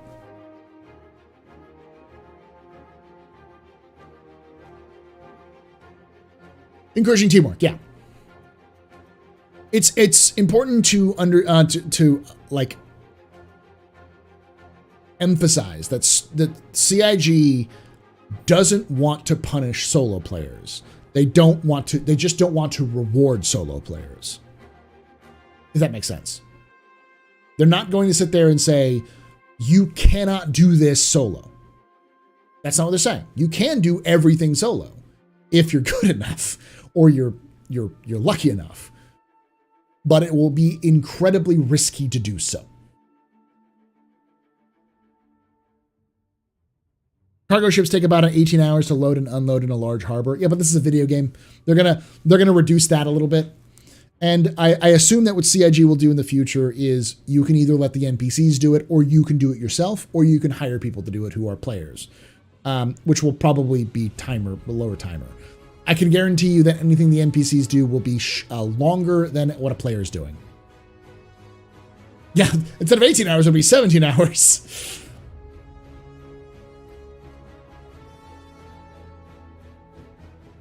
Carriage load should actually be relatively short if it had drop doors on the sides of the cargo pods. That's the question. I think that just requires something like that requires physical changing to the ship itself, which is one of the reasons why I think the whole C got pushed, is because they wanted to build the gameplay for a whole C to exist. Some players do not expect to play a single player game. They just aren't joiners. It's a good way to put it. Like I get it why some people just don't want to play with other players. I get it, but it's more that as a solo player, your experience is going to be much more limited than players with multiple people, groups of people.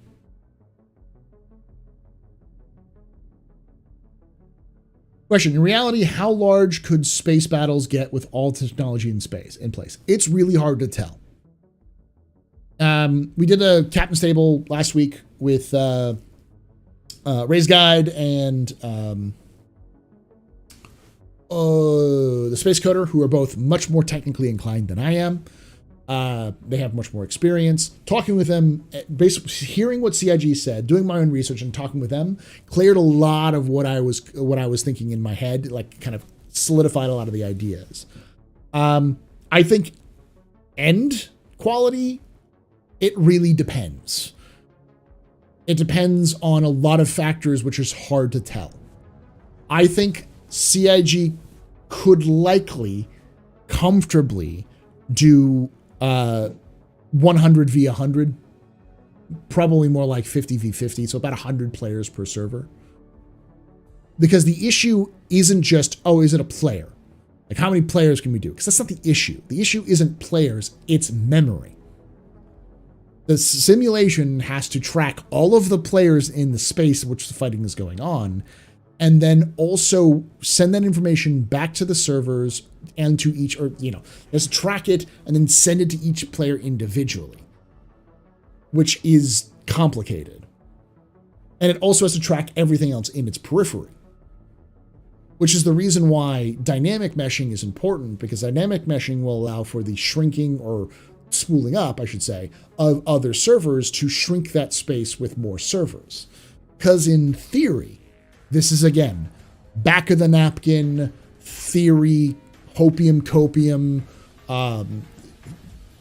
theoretically, like imagination land, what we're talking about. Stuff that is only been relatively talked about by CIG, and it was in early concept stage. But theoretically, how CIG could make this work is because everything has to be streamed in and out. You could see other players, shoot at other players, launch missiles at other players who are in a separate server from you, but you don't have to share that information. You can still have people in those servers.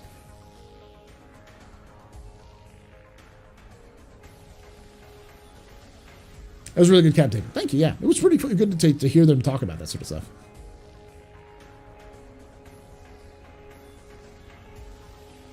Hypothetically, well, no. I would say there is some evidence that this sort of thing could work. I would say that there are other games that have tried that. I've seen other companies attempt stuff like that. I think MAG, I think, did something similar. Massive Action Game, where they had like 1,000 people fighting each other. I think it's similar to how they mitigate issues with PlanetSide. I think there's some elements of the similar kind of ideas, but it's not to Star Citizen's level degree. Just like everything in Star Citizen, pretty much everything in Star Citizen has been done before. It's just never been done before together. But that's more of a, I assume, and I think I've heard, not hard facts on my end. So, to answer your question, personally, I wouldn't expect more than 100 players per server. But I'd also expect servers, I expect you could have servers the size of a Bengal.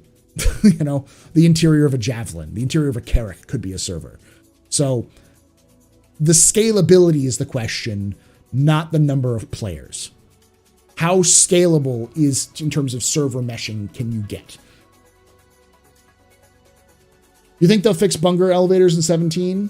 I mean, I think that's part of what they were doing with desync issues. They're trying to fix desync issues. Possibly. I was surprised that they did the work they did do for desync, because I'm fairly certain that they won't actually fix desync until after server meshing is implemented.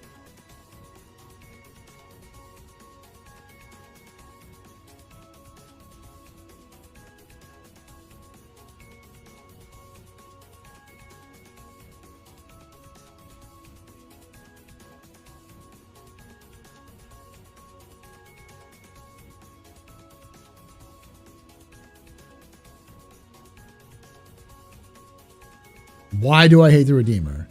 Fool, do I have to explain this every time? Because it's terrible. Done.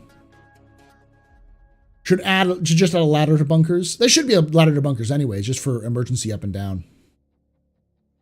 Question, why are some flight ready ships not available to purchase like the Raft? Because CIG is dumb. Because CIG believes in something called... that reminds me of the discussion we did on Captain's Table. I reminded me that I wanted to do a economics of Star Citizen. I never did it. I got to sit down and do that just to explain people how to do this.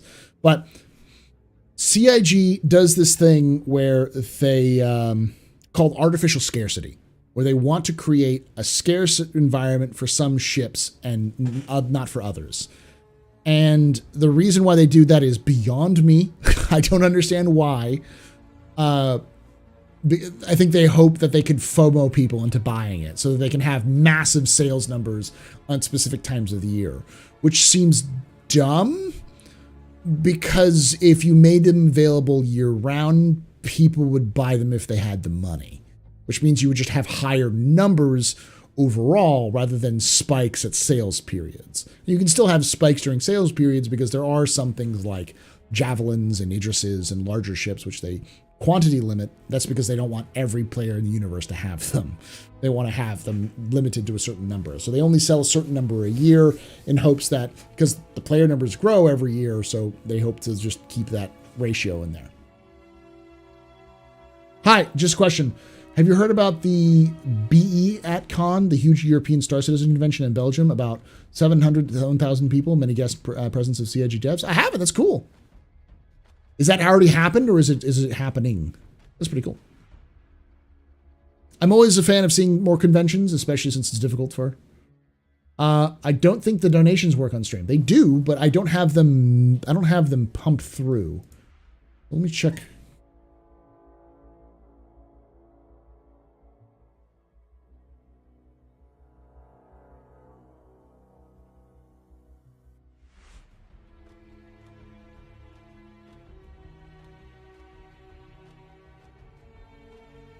I have to check what it is. Thank you for the $5.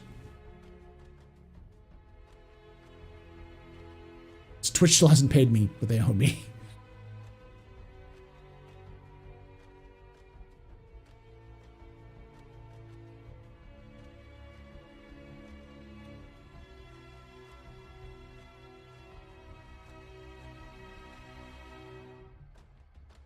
By the way, tomorrow's table, who's on? It's Chauncey and Hey, it's Nick.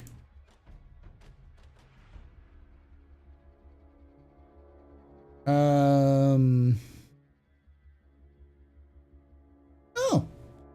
I don't want to say the person who messaged me about multi-boxing. That's cool. I don't know if it's allowed in CIG, but it's cool. Friends, who's printing me? Yeah, that's fine.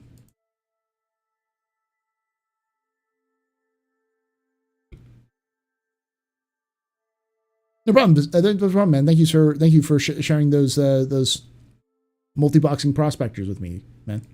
I don't want to say your name because I don't want to like. Let me see, who is it? There. Yeah. Hey, it's Nick and Crunchy, and we'll probably talk about the Expanse. We'll probably talk a little bit about 317 and a little bit about ILW. It'll be a different week.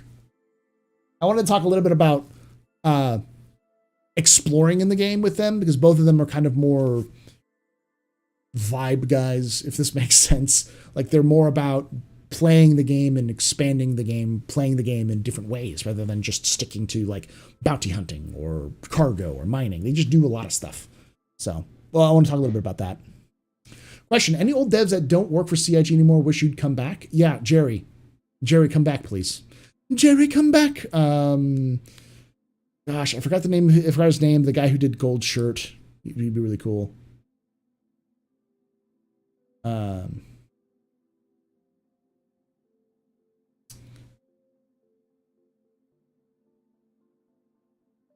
No, the date is 28th of May. Oh, nice.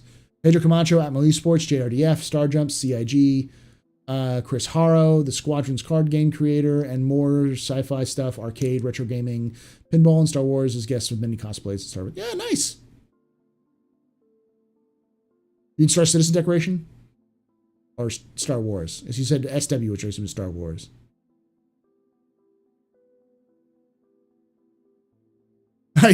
I live in the United States in Texas. I am not, and unfortunately May 28th is when I'm still at work, so I will not be able to make it to Europe. Though I would go if I could.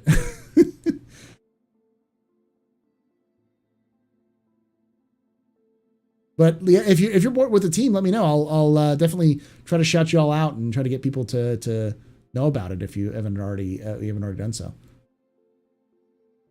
Reach out to some of the European content creators who definitely would want to go as well. So I can guarantee you that like any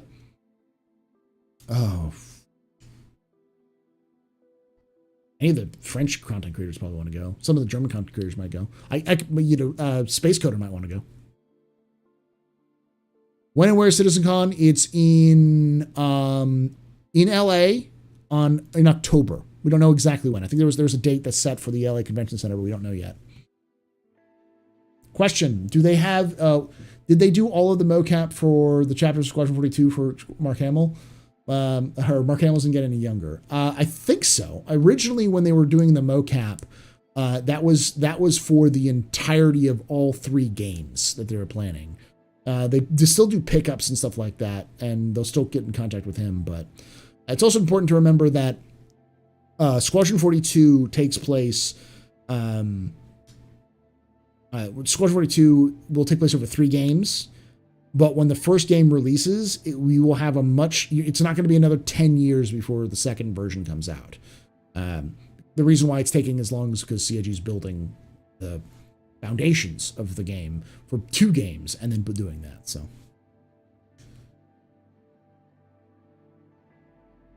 I would like to make a bet. The Kraken will get an optional refinery edition, takes up an internal hangar.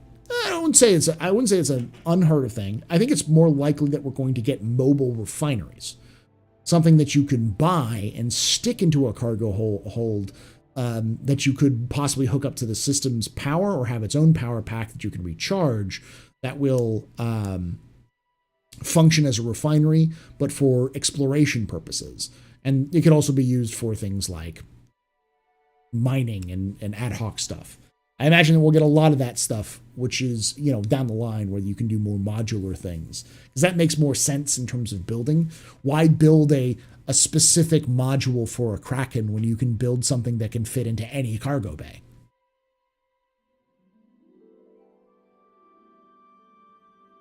Han Solo was an illegal smuggler, but wasn't a bad guy.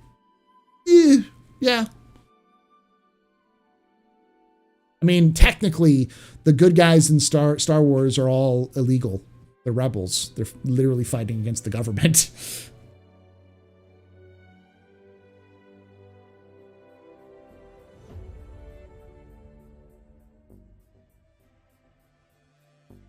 Who got this?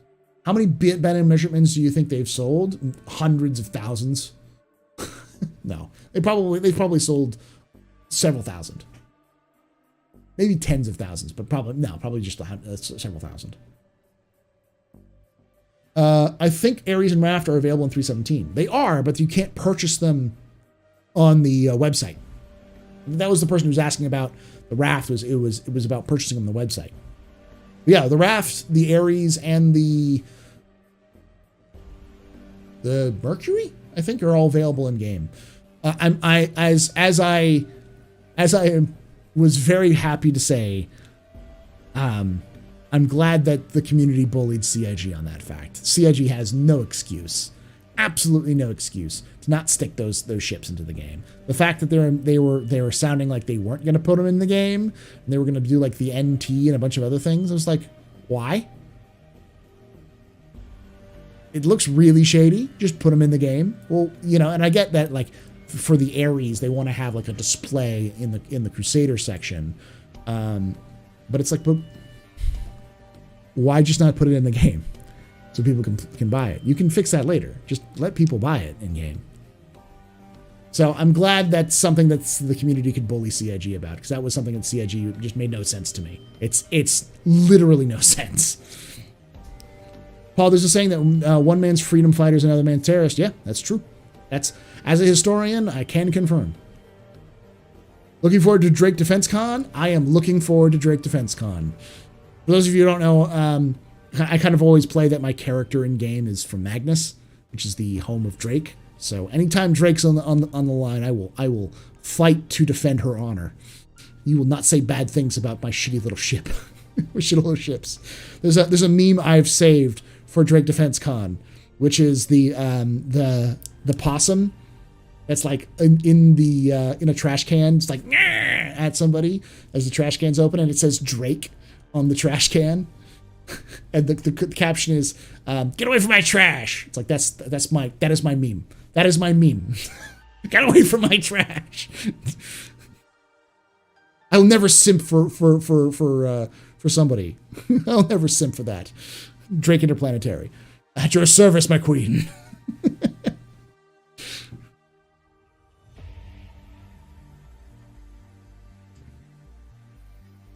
Question, would it be possible to mine with a prospector, then go to land in a port and transfer your mine ore to the Expanse through the Moby-Glass or something like that? Probably not. You probably still have to physically load it up by that point, but yeah.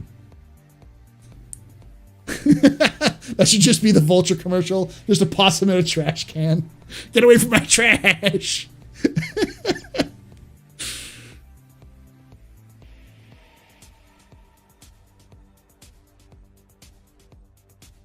The Fourth Crusade was just drunken idiots. That's who they who owed a lot of money to the Venetians.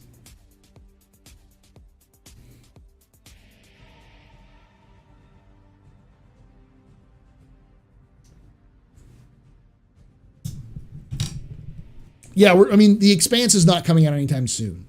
And a lot of people are like, ooh, maybe it's coming out soon. It's like, nah.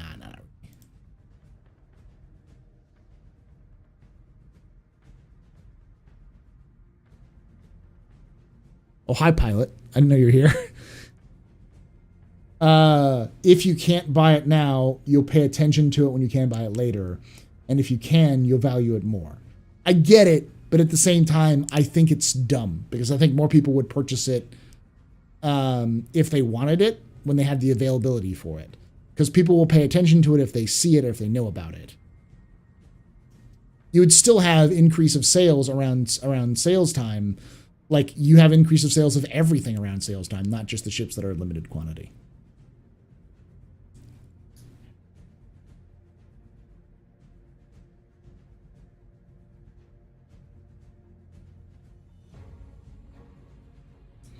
Question, why did they take away the personal hangars who had to look at ships we purchased? Because they were planning on making personal hangars in the game, but then it took them longer than they thought. That's the answer for pretty much anything. Why has this been removed from the game? Because CIG was going to replace it with something in game, and then they'd take them longer than they thought. Why are prisons in game? Because they thought pyro was supposed to be there.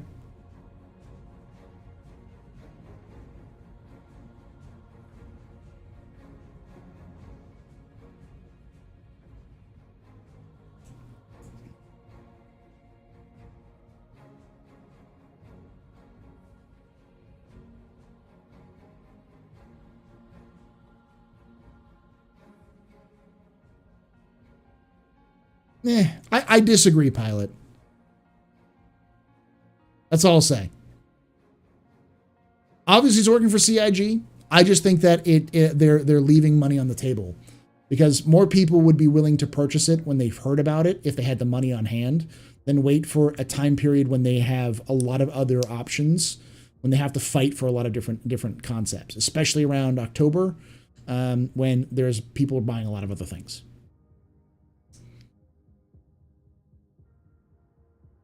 I get it for some things. I don't get it for the majority of things. Like the Super Hornet doesn't make a lot of sense. Because it's not like the Super Hornet is good. The Super Hornet will do its job, but it's not like broken. Oh no, he's messaging me on Discord. He said that's not how psychology works. That's why floor mats are worth $6K in car sales on paper. You can talk in chat, dude. It's fine.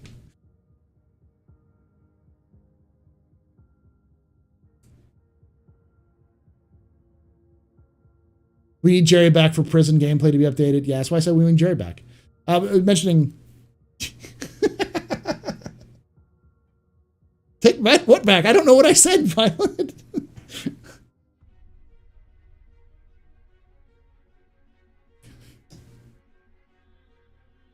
Have a good night, Alan. Thanks for hanging out.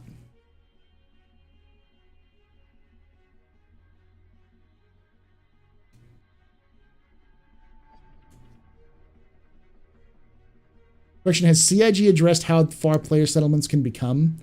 Do they become towns eventually? I don't think you'll ever see about the Super Hornet. Oh, okay.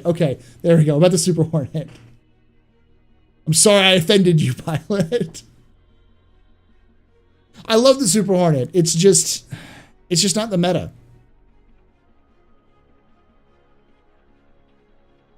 I think CIG would go a much longer way because they already have everything set up with sales. Where if you buy stuff during sales periods, You get it with poor man's LTI, with the like 92 months insurance. So yeah, if you want to have effectively LTI, just buy it during the sales time. But I don't think you're going to see an increase of sales. I think you would see an increase of sales of all ships around those times because of that. And I don't think it would, if you looked at the ships that are most common, they'll probably go up as well. I could understand if there was like a cost, like if they had to warehouse all of these ships, but there's not. It's digital. So, what are we talking about with stuff? How long before precision HABs become available in the game? Sooner rather than later, but probably not this year. CIG had it on the progress tracker recently, but then they put it off at the last minute. And I think Todd Pappy said that they're pivoting towards Squadron. I think that a lot of stuff is going in towards Squadron. And that doesn't mean Squadron's coming out this year. It's not. Anybody who tells you Squadron's coming out this year is high. Absolutely high.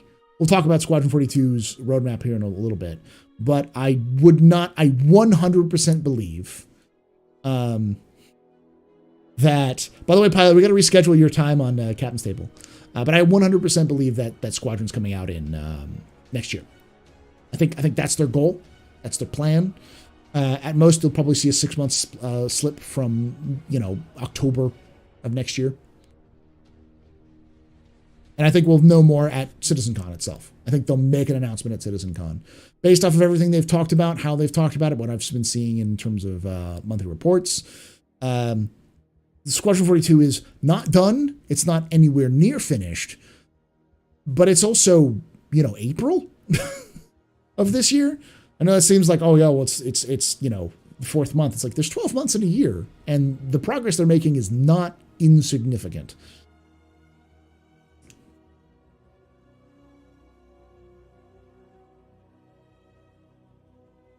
The Otto Project.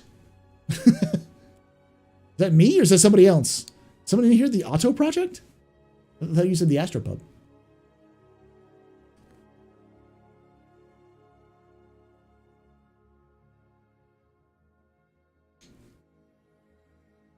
When were you going to tell me, Pilot?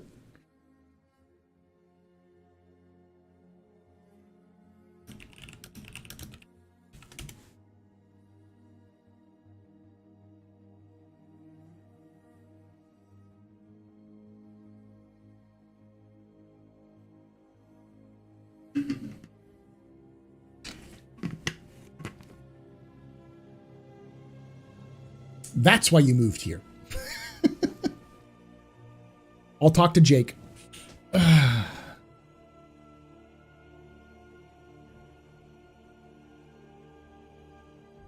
yeah, the AOT project is here. Okay, good. Who the hell was saying Squadron 40 is coming this year? There are some very, very dedicated people on Star Citizen's fan sites, places like Facebook and Reddit and Spectrum, that are convinced that Squadron 42 is coming out in 2022. I don't think it's the majority of people, but there's plenty of people. You told everyone. Okay, so I can say you. I didn't know you were working for CIG. That's awesome. Good to know, Pilot. Everyone I know is working for CIG now.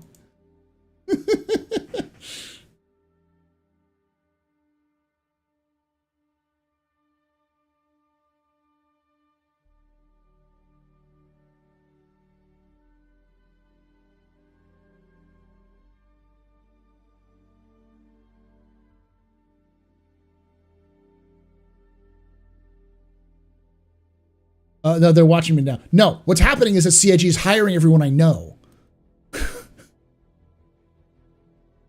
So it ends up with like the entire audience of my entire audience becomes just CIG employees. Because all of you just get hired. I'm just sitting here going, why? Go make the game. Don't listen to me. Go make game.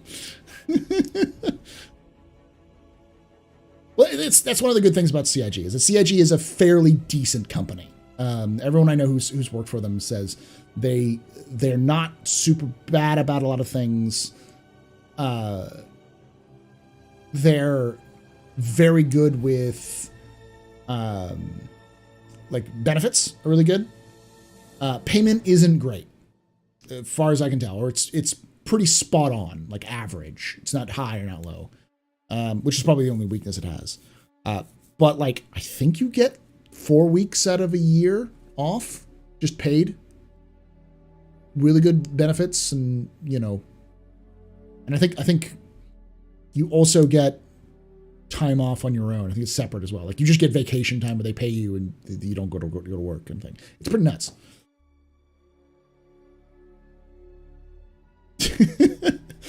I should contact HR.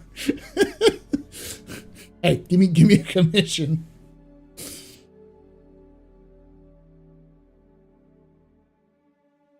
I don't think they're going to hire the people who make machinima now. Not because they wouldn't want to, but because they just don't have jobs for them. If I was to apply for CIG, it would be for, yeah, probably community or lore stuff. But there's no way they would want me, for lore, because I'd have to move to LA. And they have fantastic writers. Like, I'd love to work for them as,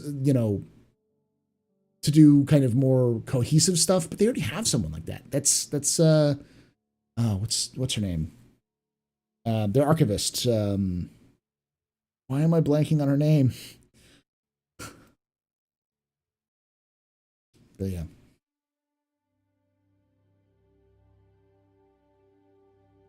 That was a month ago. I didn't even realize that was a month ago. Sherry, thank you. Sherry's job is to do that. She basically would do what I would do, which was go through and look at all the connection pieces and string all the wires and lay out the timeline and put everything in the right order and everything like that. Though I will say, when Star Citizen, exactly what's wrong with LA? I grew up in Northern California. I will die before I go to LA. I hate LA. LA is like, I just hate everything about it.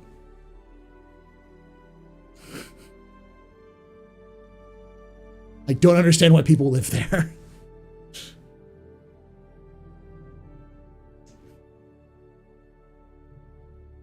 I don't know if Austin's the best place to be, but I just don't like LA. I mean, San Francisco is pretty stupidly expensive where I lived in the Bay Area, but still, yeah.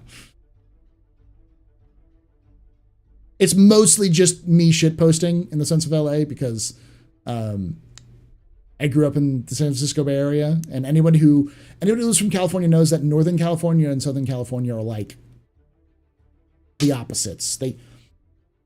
California is its own country, and Northern and Southern, and Norteños and Sureños have always been sort of on the opposite sides of each other. They've always been very standoffish, and they keep stealing our water. I keep my mouth shut. Yeah.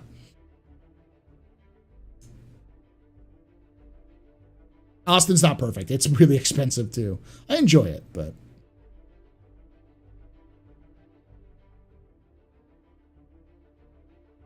hey, yeah, I should probably get back to the content we were going to talk about, going off the deep end here. So we've talked about the Expanse. We've talked about go ahead. Cedar Park, yeah. I would just say that it's very expensive right now. Very expensive. Of course I would, Sane Groper. If I was offered to write the lore of the Redeemer, I'd jump at the chance. Yeah, if I was offered to write lore, I'd definitely jump at the chance. I don't think CIG would have need for me, though. That's the thing. I would say that at some point, when Star Citizen or Squadron 42 is more finished, I'm going to put together a business proposal for CIG. And it will be to collate their information into a not a lore Bible, but like a history book, going through and writing out some like done in like an inverse textbook sort of thing, as a project.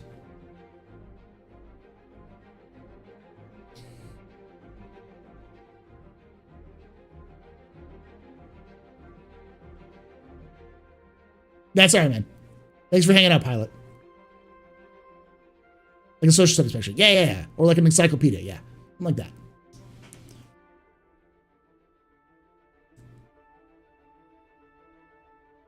Because I think A, people would like it. B, it'd be good marketing. And C, they're going to do that eventually. Might as well be me. Yeah, exactly. A big friendly don't panic on the front. I think Paul has to be, was afraid of the earthquakes. Man, earthquakes ain't shit. When you live in California, and the pilot can tell you this, earthquakes ain't shit.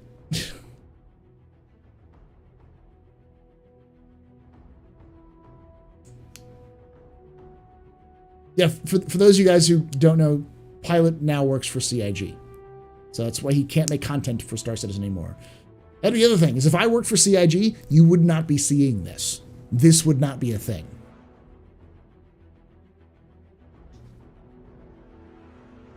Coffee book kind of the verse? Yeah, exactly.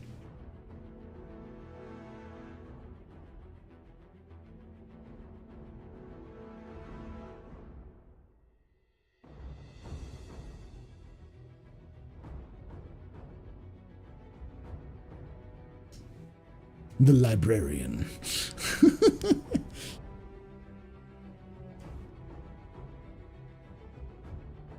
Something similar is done with EVE Online for a Kickstarter campaign to create a history textbook about the Nullsec Wars. Yeah, I've heard about those sorts of things. It's one of the reasons why the Jumptown Wars documentary exists. Anyway, let's move on to the main event, the one I'm going to record and put out as a video. We've got a lot of videos here in the next couple of days because I also just did a Lore Citizen earlier before I did the video, before I started doing the stream.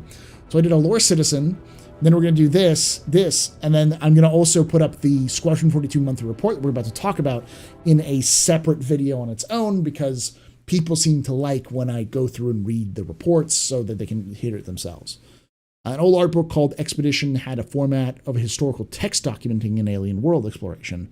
It's excellent to have straight text with sporadic artwork.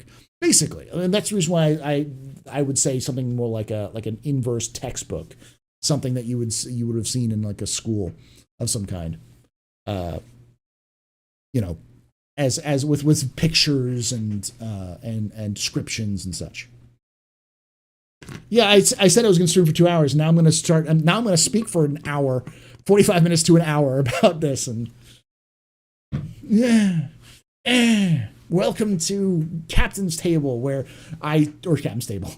Office Hours, where I talk as long as some Marvel movies. Every stream is an endgame level stream. Yes, I did insult you all by calling you lazy readers, and you'll like it because you'll like it when I talk dirty to you, don't you, Cyberwolf? I get it. I get why. I haven't really gotten back into reading myself, but I've gotten back into listening to audiobooks because I don't have time to read anymore. But I do have time to listen to audiobooks while I'm doing other things. So, ooh, daddy.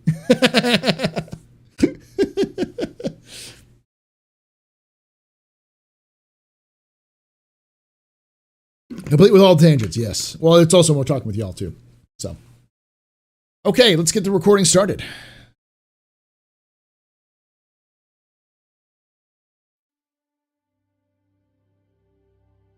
Hello and welcome to another monthly report read with me, Paul Shelley, here at the Astropub. Here, I'm doing this live on twitch.tv/theastropub or youtube.com/theastropub for our office hour streams. It's usually on Thursdays. A little later today. We're doing this on Friday instead, but we do come join us live for these sessions where I talk about lots of different topics and sometimes clip these out and put them in their own videos, little capsules, though these are not capsules. These are not short. These are long videos. But as always, this is not a summary. I am not going to summarize the content for you.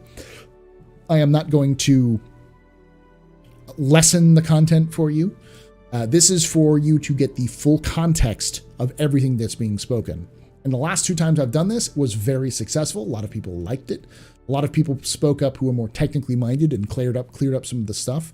So if I'm saying something right now, and I'll also refer to chat every so often, that I don't know about and chat doesn't know about, there may be someone in the comments who can explain a little bit of some of those more technical issues as well.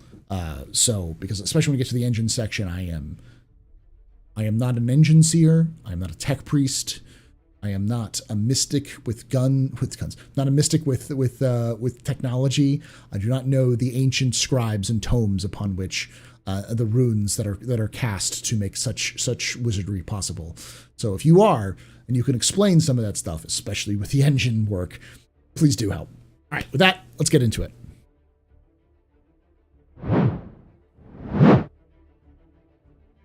All right, so this is the Squadron 42 monthly report, and this is from March.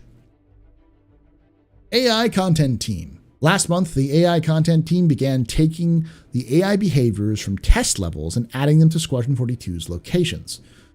The development of the deck crew wildlines progressed well, with the devs taking placeholder dialogue created by the narrative team and implementing it into the behavior.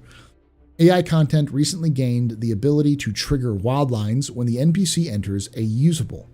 For example, an engineer saying, "Let's see if I can fix this," as they inspect a damaged pipe. The next step is to have AI react audibly if a ship returns to the hangar without a wing or with heavy damage. Pretty cool. Using tech recently created by AI Tech, the AI content enabled the deck crew and the utility AI behaviors to push movable consoles and trolleys around a hangar. This adds more variety to the background life and makes location feel more distinctive. So we're seeing AI moving around, pushing stuff around. Until recently, all red shirt NPCs, procedurally generated characters with randomized faces and bodies, shared the same walk locomotion animations. In March, the team implemented 25 different walk cycles, which led to significant visual improvements as approximately 70% of the game's population now walk and run with varying styles and speeds. That was also in the Squadron 42 or Star Citizen monthly report, so that's good to know it's in both. AI content team also progressed with several features currently in development, including the eat and drink behavior that allows NPCs to obtain sustenance from usables, such as the chow line or vending machines.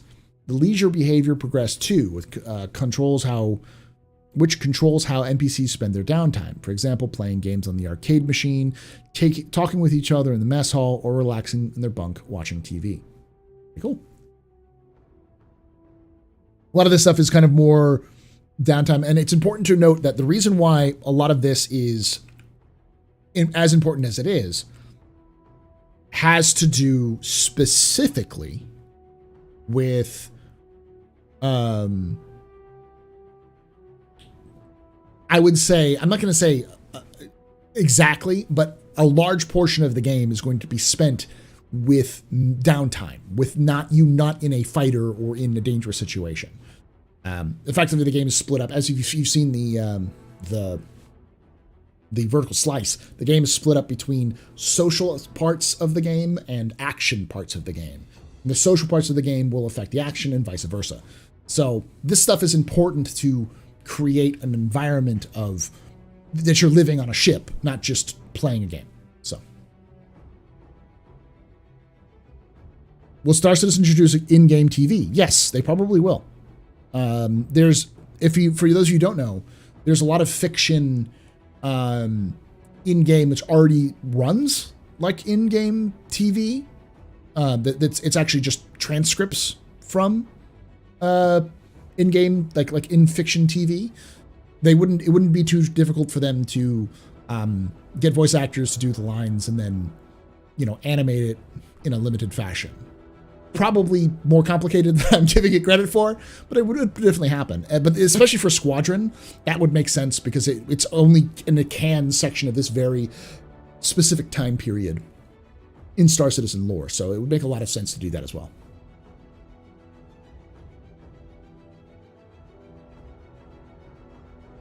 All right. AI feature team. The AI feature team continue. Let me make sure I answered all of that. Yeah.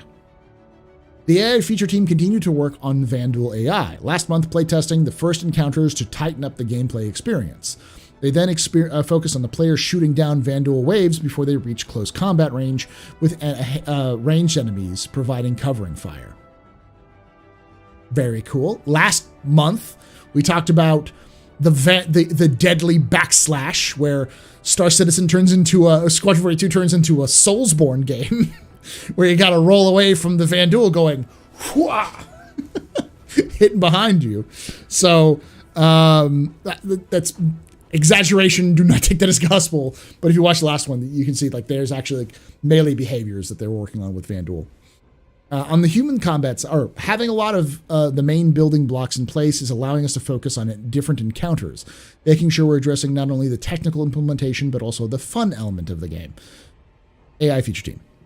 On the human combat side, AI features wrapped up support for reactions to dead bodies and continued to work closely with design to implement their tactic-based combat design.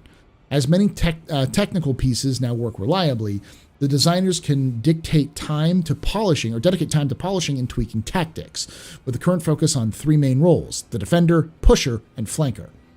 Very cool. So, again, that seems to be a lot of focus is going into FPS AI. For those of you who didn't watch the last video on this, they talked a lot about the Vanduul AIs working better. So kind of focusing on that. And it's obvious that they've kind of got that base work done for a lot of this behavior, and they're now just tweaking it and playing around with it and adding different variables. This is one of the reasons why, if you watch these things, it sounds like a lot of the stuff is reaching its more complete stage. Maybe not finished, but it's complete in terms of adding into the game. So, in-game soap, documentaries and news. Yeah, I mean, it wouldn't be unheard of to see videos like that in games. It's what GTA 4 did that back in the day. I wouldn't be surprised.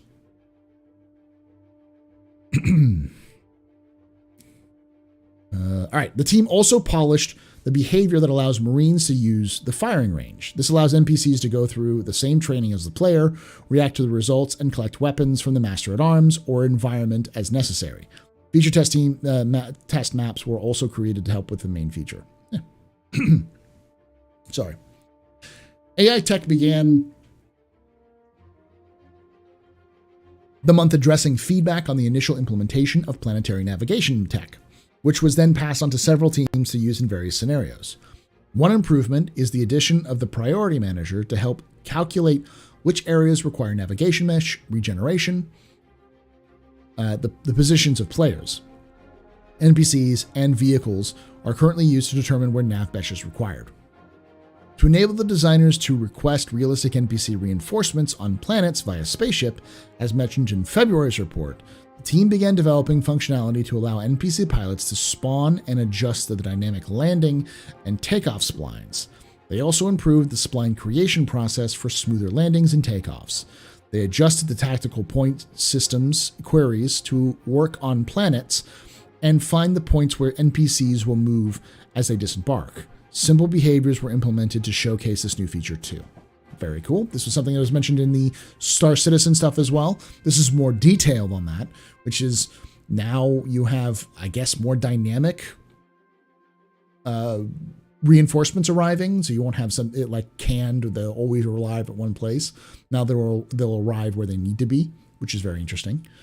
Which also kind of meshes in with the design philosophy that Squadron seems to have, which is this is your objective, this is your area, good luck.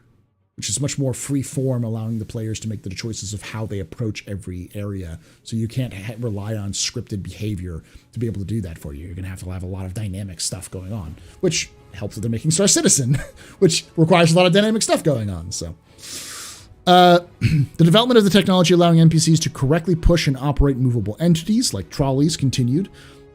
Again, CIG, you need to be stopped, all right? Stop trying to put weapons of mass destruction in the hands of NPCs who are T-posing all the time. You're going to kill us all.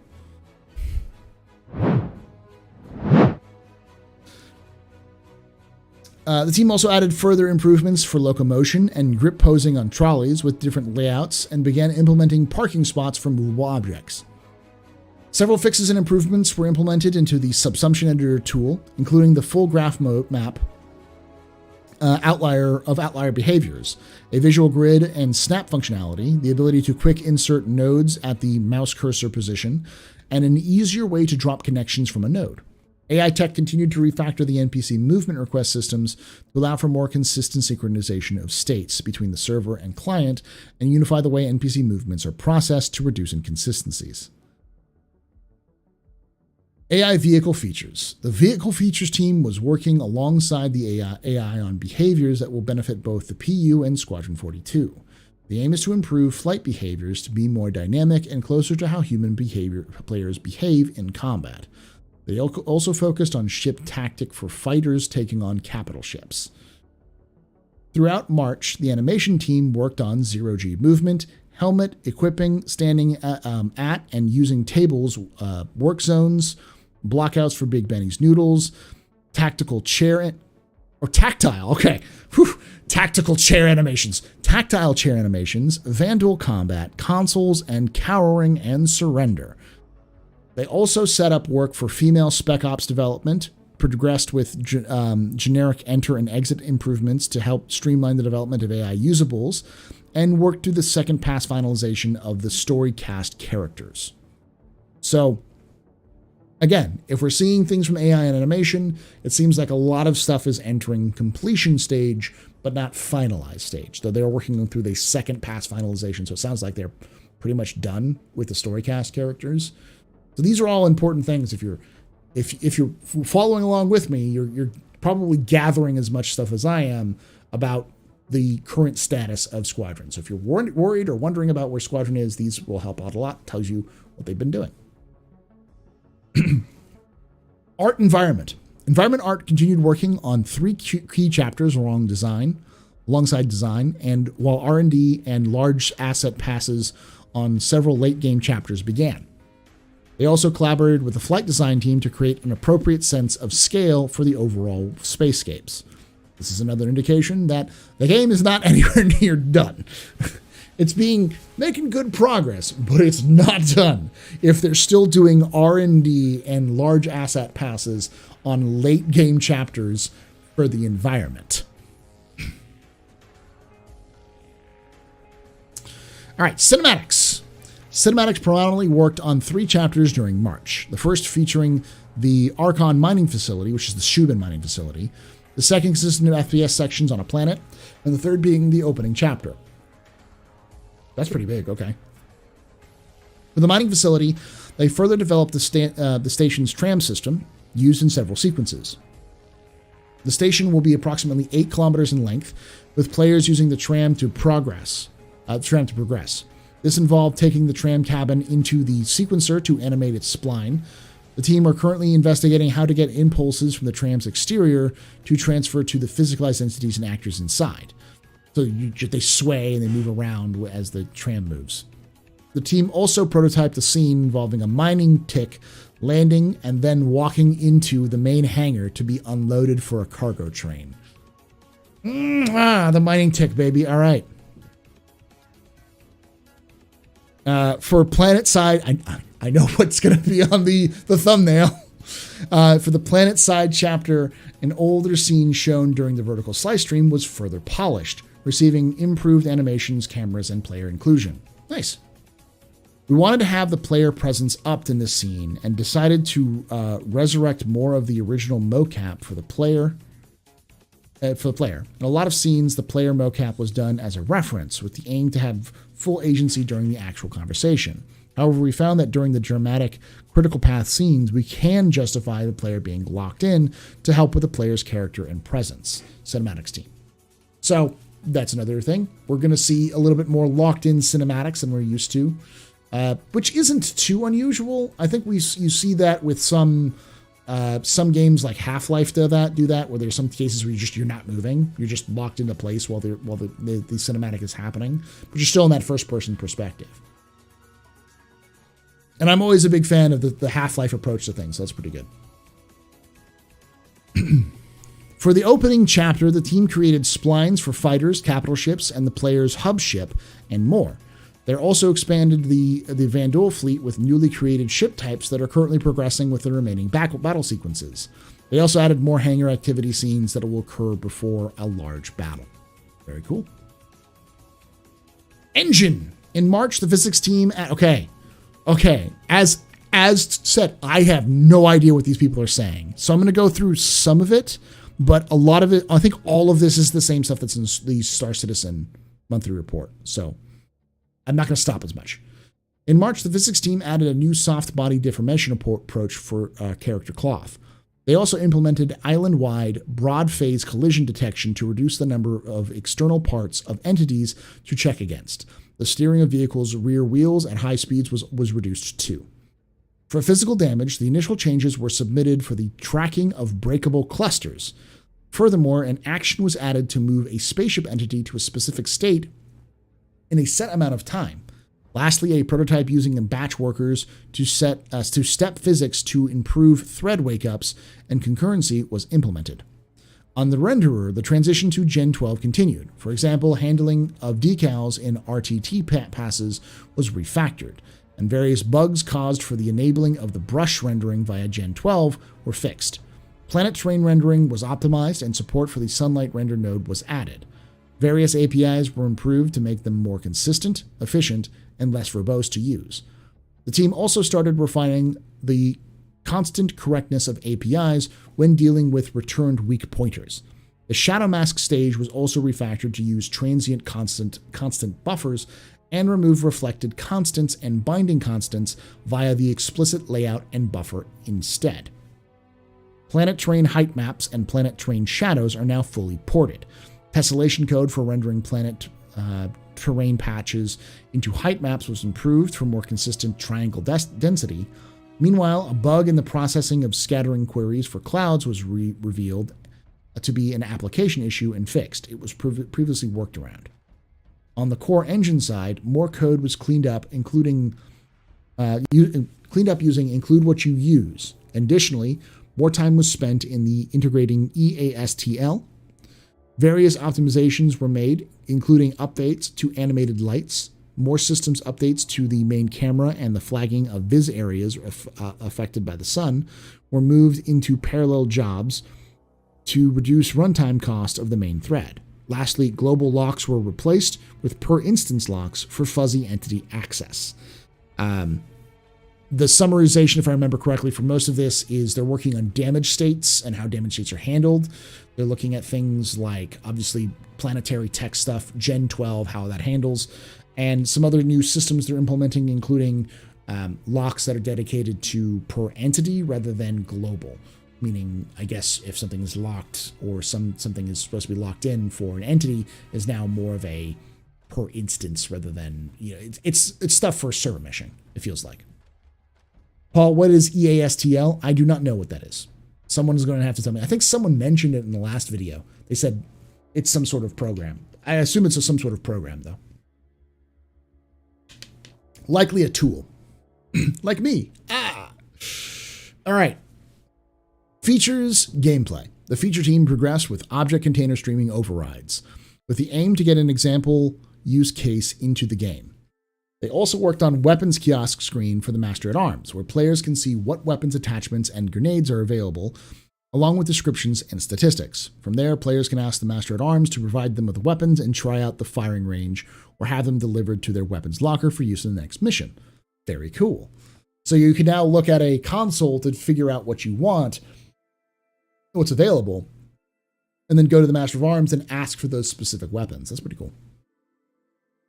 And they also worked at object container streaming overrides with the aim to get an example use case into the game. I don't know what that means. Overriding stream outs, I guess. Gameplay story. March saw the gameplay story team progress some big ticket updates on complicated scenes.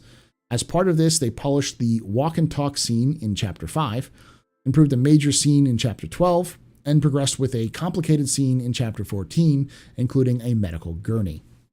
The team also continued to add new audio and facials to the random 2 NPC scenes. They delivered 8 this month, with only a couple of remaining. A major scene in Chapter 5 with multiple characters quickly boarding a tram was delivered before the team moved on to looking at how characters exit scenes early when the situation changes in-game. That's new. So they're having, I guess that's more canned, though, to have AIs walk onto a tram. Because that doesn't exist even in Star Citizen right now. So that's interesting. And these are all in mentions. I believe it's like 25, 26 chapters. So there's a lot of chapters.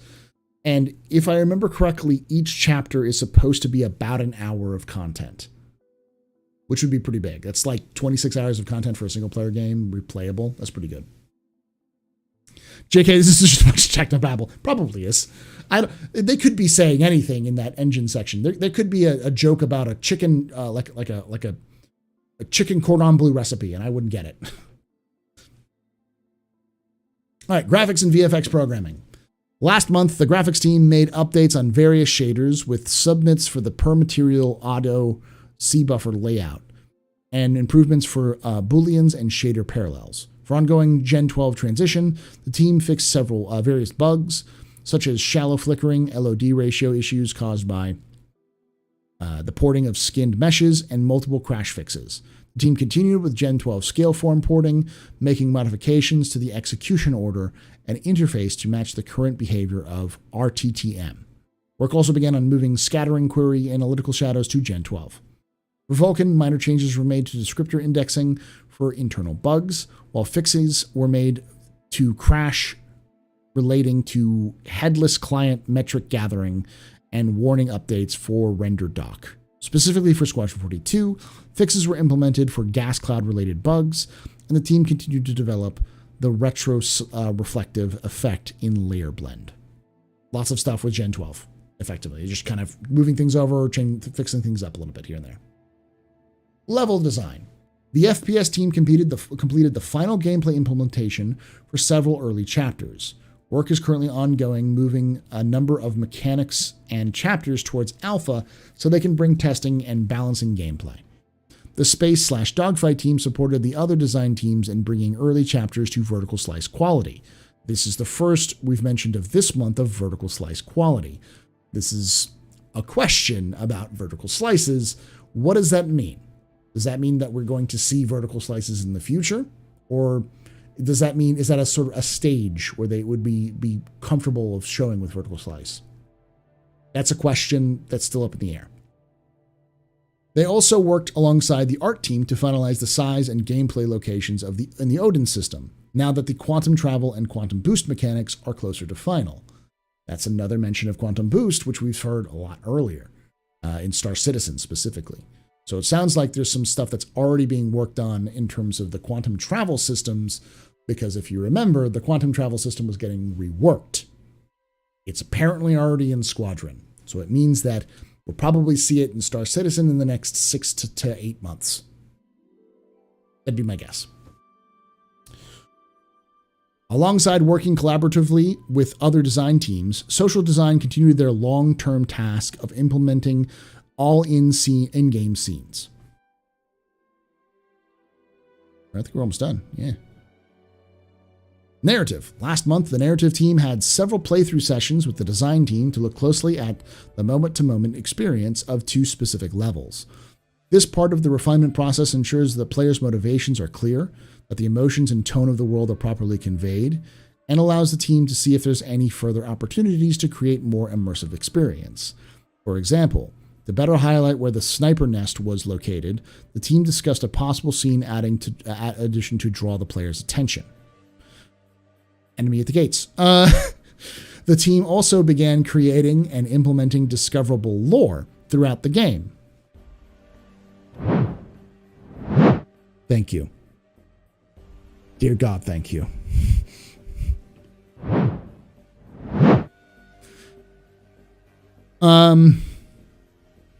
To help players learn more about the narrative of the universe and provide further rewards for level exploration. Following up on last month's report, development progressed on a new NPC profession, with the initial script being written, adjusted, and recorded as scratch dialogue. Okay, that's interesting. The next step is to see how temporary dialogue feels in game to make adjustments. Finally, for narrative, mocap sessions were concluded and selects were made to be processed for implementation.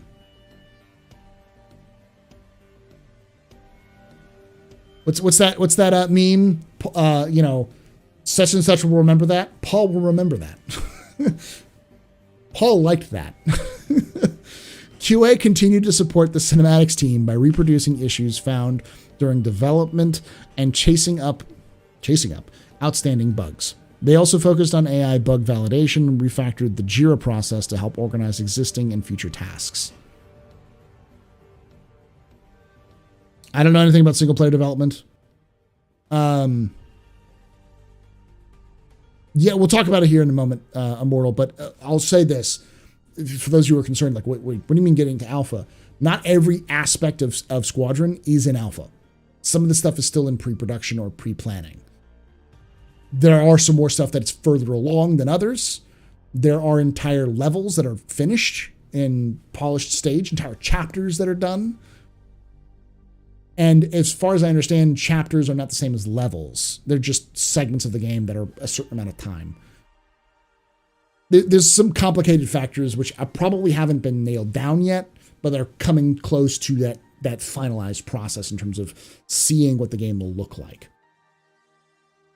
Okay, I was about to go screech on Spectrum. You can still do that. I'm not stopping you.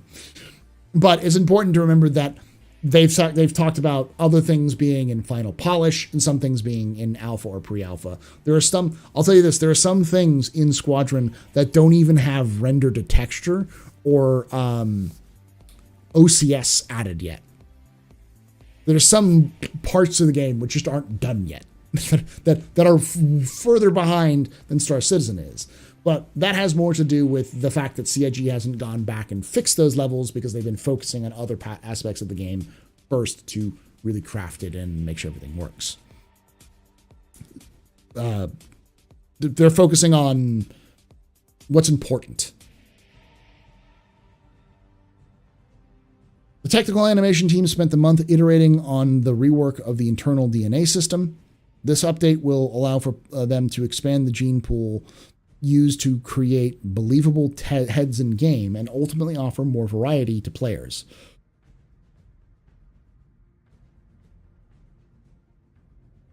Alongside this, they revisited several head assets requiring updates and in some cases a complete overhaul. The ongoing head scanning initiative is currently supplying the team with new archetypes that are being extracted and turned into full game-ready facial rigs.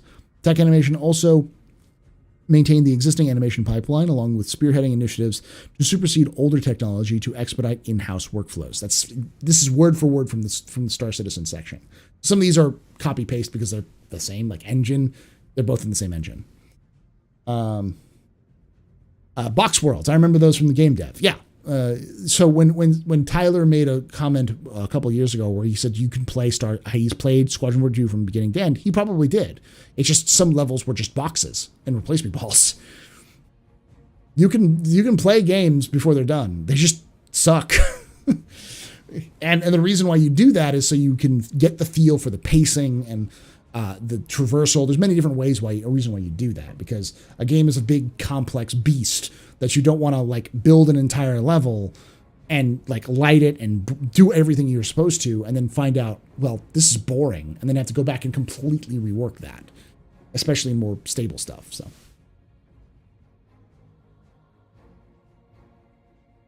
thank you, Grant. All right. We're almost done here. We've got two more. The UI designers and artists worked alongside the system designers on pre-production for a variety of screens, including the layout and visuals of several interactive screens throughout the game. An improved concept for the door UI panels was signed off too. The team continued to update the design and look of the Mobi-Glass and star map to fit the feel and gameplay of Squadron 42. The visor and lens were also set up to run in building blocks, which gives the team new optimizations and lays the groundwork for the actor feature team to add new features. Cool. So we are seeing... I'm a horrible person for saying this. So Squadron is getting a new star map before Star Citizen is. I don't think it's true. I think it's just an update, but you know. March saw VFX complete an implementation pass on a key location, with fully populating the location with representative effects that they'll return to later to polish and fully optimized. They also continued to fine-tune several important weapon effects, including rendering a new muzzle flash firing texture sequence from Houdini to help emphasize the weapon's power. I think Houdini was being hooked up because of Mighty Bridge, if I remember correctly. This might be something that is being worked on through work from Turbulent. That'd be kind of cool.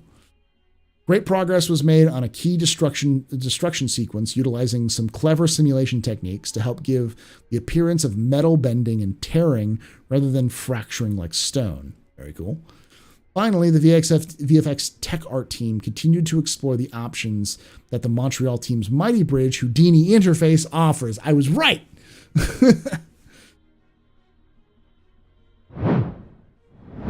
So that is the Squadron 42 monthly report. If you're watching this after the fact on YouTube, let me know in the comments down below what you think. Does this make you more excited for Squadron 42? Do you still have questions?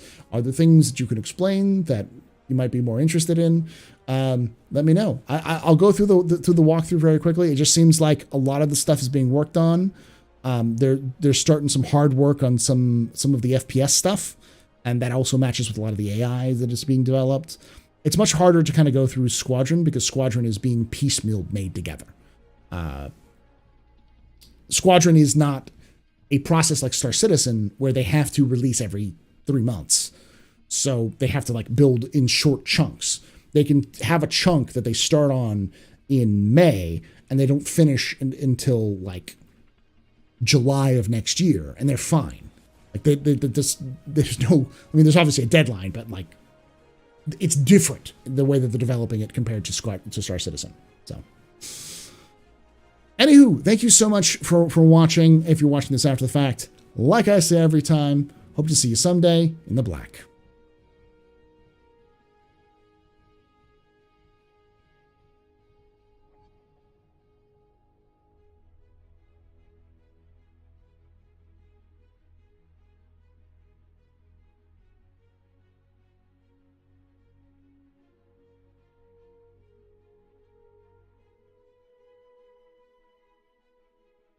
All right, stop the recording. There you go. Sorry about that. I think my diarrhea won't go away. Then you should be going to see your doctor there, Phantom.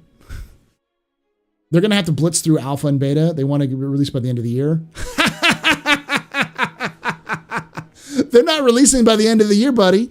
They might release at the end of next year, not this year. When do you expect realistically Squadron 42 to drop in the wild? At the earliest, October of next year. Where's my helmet? It's right here. I just don't do dancing during this sort of stuff. So.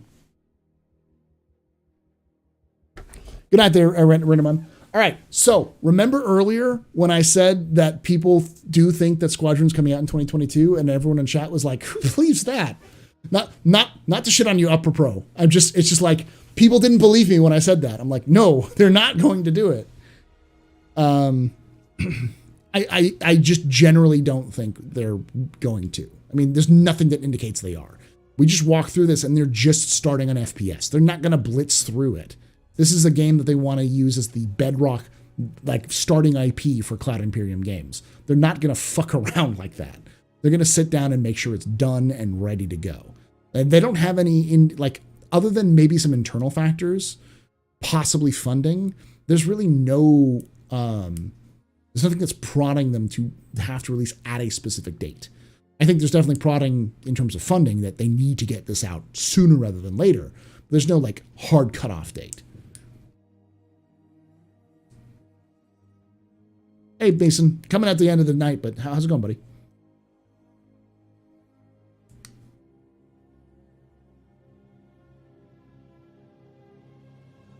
Yeah, well, yeah, they're not going to surprise us with Squadron 42. They're going to surprise us with Squadron 42 at like a CitizenCon.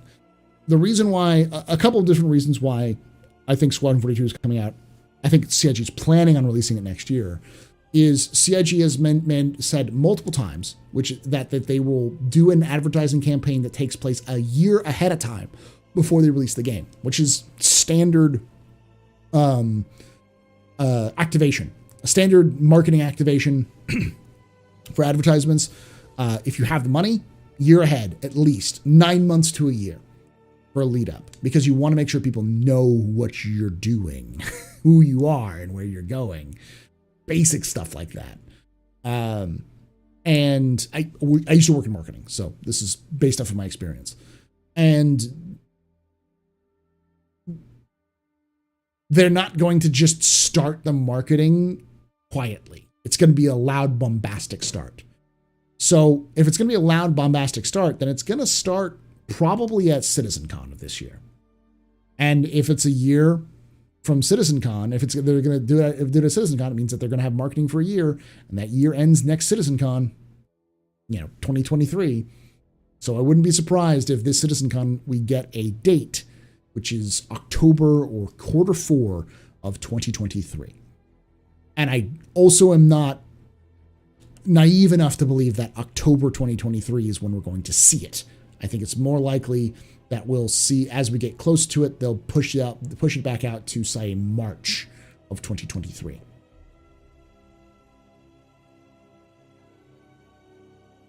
Possibly. Not all episodes, not all chapters in Squadron have multiple missions. Some of them have single missions. Some of them have multiple missions.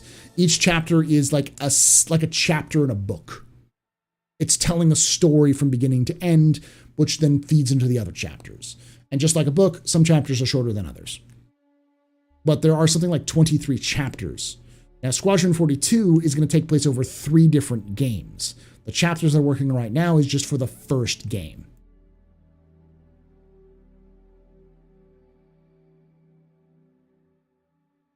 Yeah, March of 2024. I think that's the latest I would see is March of 2024, which wouldn't be a bad release date, because that's no one's going to be releasing games around then.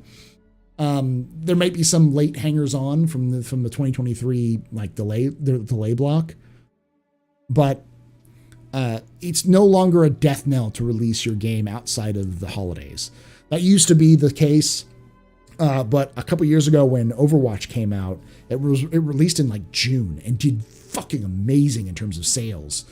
And also a lot of people realize that, yeah, there's a contingent of nerds who will buy games at the beginning of a summer.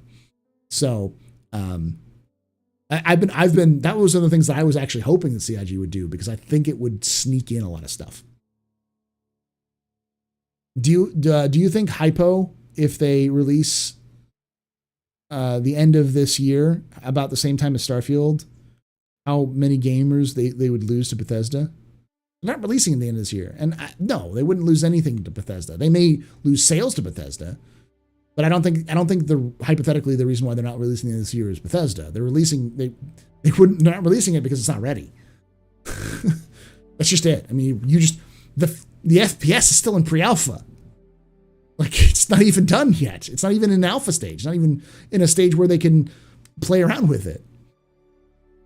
And specifically, if I remember correctly, let's look down here. It was the features. No. Level design? Yes, level design. The FPS team completed the final gameplay implementation of several early chapters. Workers currently working on the number of mechanics and chapters towards alpha, so they can begin. It's like, what the heck is that word? Begin testing and balancing gameplay, which means that FPS level design isn't finished, which makes sense. That's why I said hypothetically. No, there's no way that they're doing that. They don't care. Chris Roberts will probably drop this game head to head with a direct competitor if we thought it was ready. Because the thing is that marketing doesn't work like that. It takes time. You have to pay people. They have to develop artwork and marketing tools.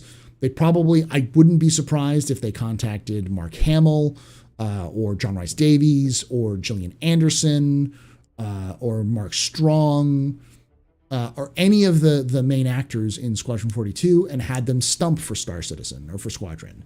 Like, I wouldn't be surprised if you saw several of them on, you know, a late night show talking about Squadron 42, because that's how some stupid marketers work. But it would make sense. It would drive a lot of attention to the game, which is what you want. But the thing is those people are working actors. They have other jobs they have to do. So you're going to have to pay them to do those rings, which most of them will do, you know, not, they either have it in their contracts that they'll do it, so they've already been paid for it, or they'll do because they want to see it succeed, because, you know, why not? You're part of a project. But that sort of thing takes scheduling. It takes time. So CIG is never going to say, oh, this game is dangerous, or this, you know, like, we're not going to release it because this game could come out at that same time, because they can't tell what games are coming out when.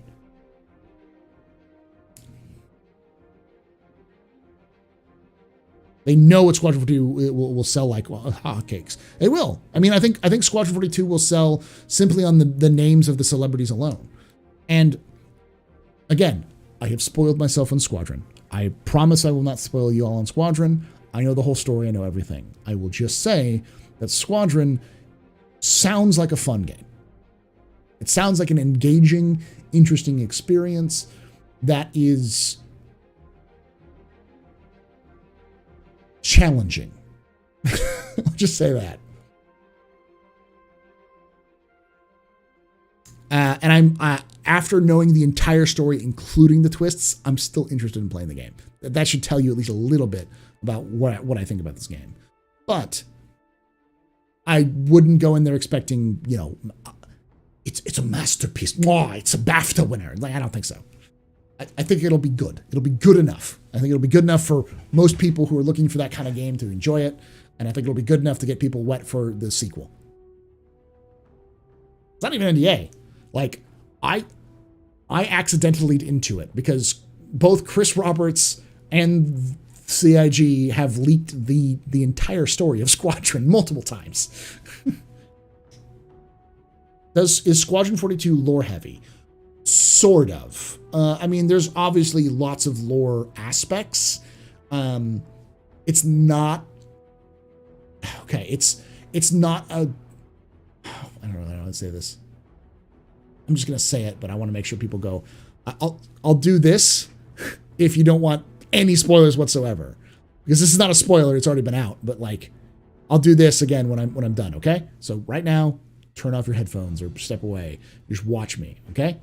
I'll do this when I'm done, okay? Now, the attack on Vega plays a huge part of the game.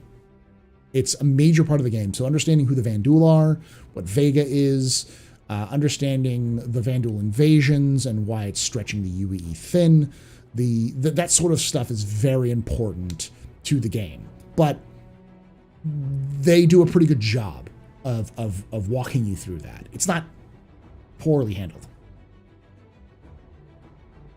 There, you can unsignal. Yeah, this is the signal. You're good.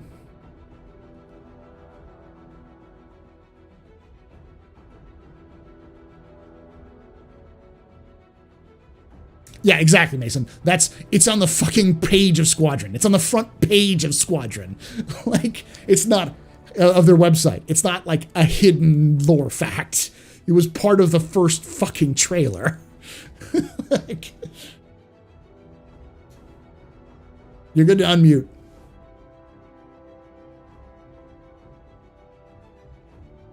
Well, yeah, but not everyone has seen the trailers, Lifter. That's the thing.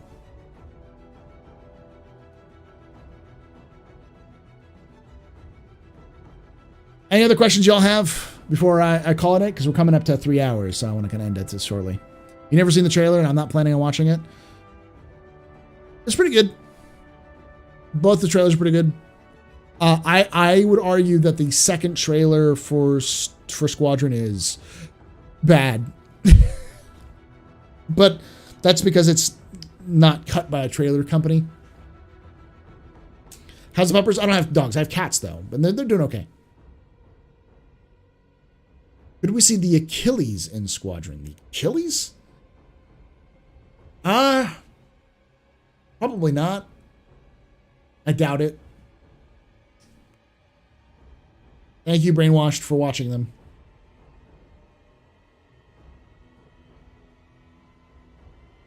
Jack, yeah. Have a good night there, Mason. Yeah, he's doing fine. He just got out of surgery. He's okay. Last we heard, he's resting fine. They're just going to keep him under observation for the next couple of days. And so on Sunday, he's going to come home. And when he comes home on Sunday, he has to be isolated for 2 weeks. He has to have his own litter box. So it's a lot of this stuff. So have a good night, every game. You watch the old ones too, yeah. For those of you who don't know, I also upload all of my gameplay videos or gameplay streams to a secondary account called Astropub VODs.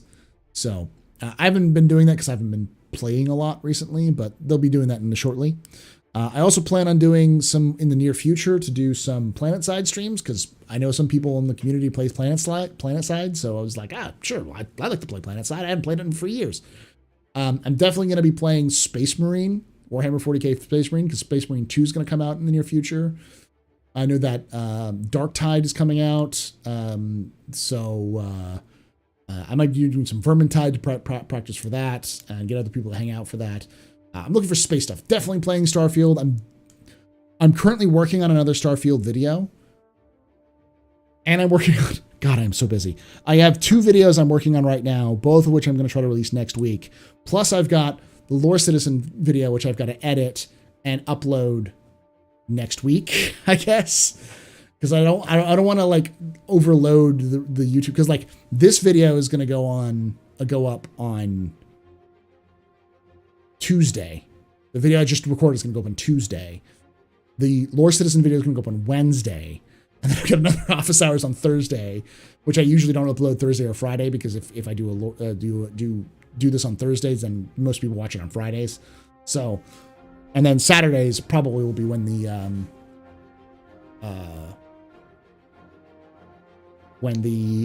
next video goes up for on Starfield, which I'm going to talk about with that video is setting expectations for spaceflight. Because I'm going to go through a lot of the interviews. I've been going through a lot of the interviews that they've given, pulling out things here and there, and setting aside, like saying, okay, here's what Bethesda's good at, here's what they've done in the past, and here's what they've talked about.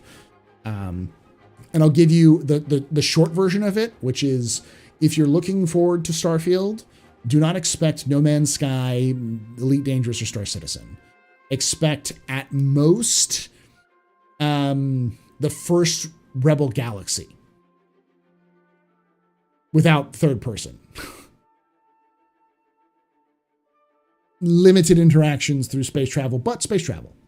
Probably working as kind of loading screens, but... Have I ever seen 40k Battle Sister? I have. I might play it, but isn't that just a VR game? I'd have to play that kind of stuff, so...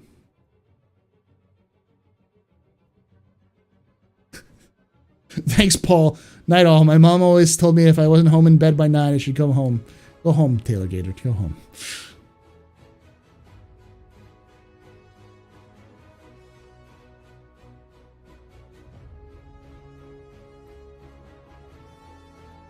Yeah, I put them up on if you go to my YouTube there, Grant, you'll see one of the other channels is Astropub VODs. So click on that. I just don't do a lot of gameplay stuff here because it doesn't really get a lot. I mean, you probably look at my highlights. There's definitely some highlights where I played the game, but those are years ago. But if you go to the VODs, I put them up there. It's just some delay in time for that. Yeah, I'm gonna head out. Have a good night, y'all. Hope my cats are doing. I hope they're doing okay. I hope to see Jack here shortly. Thanks you again, and like I say every time, hope to see you someday in the black. And remember, ex Historia ad Astra. See you tomorrow.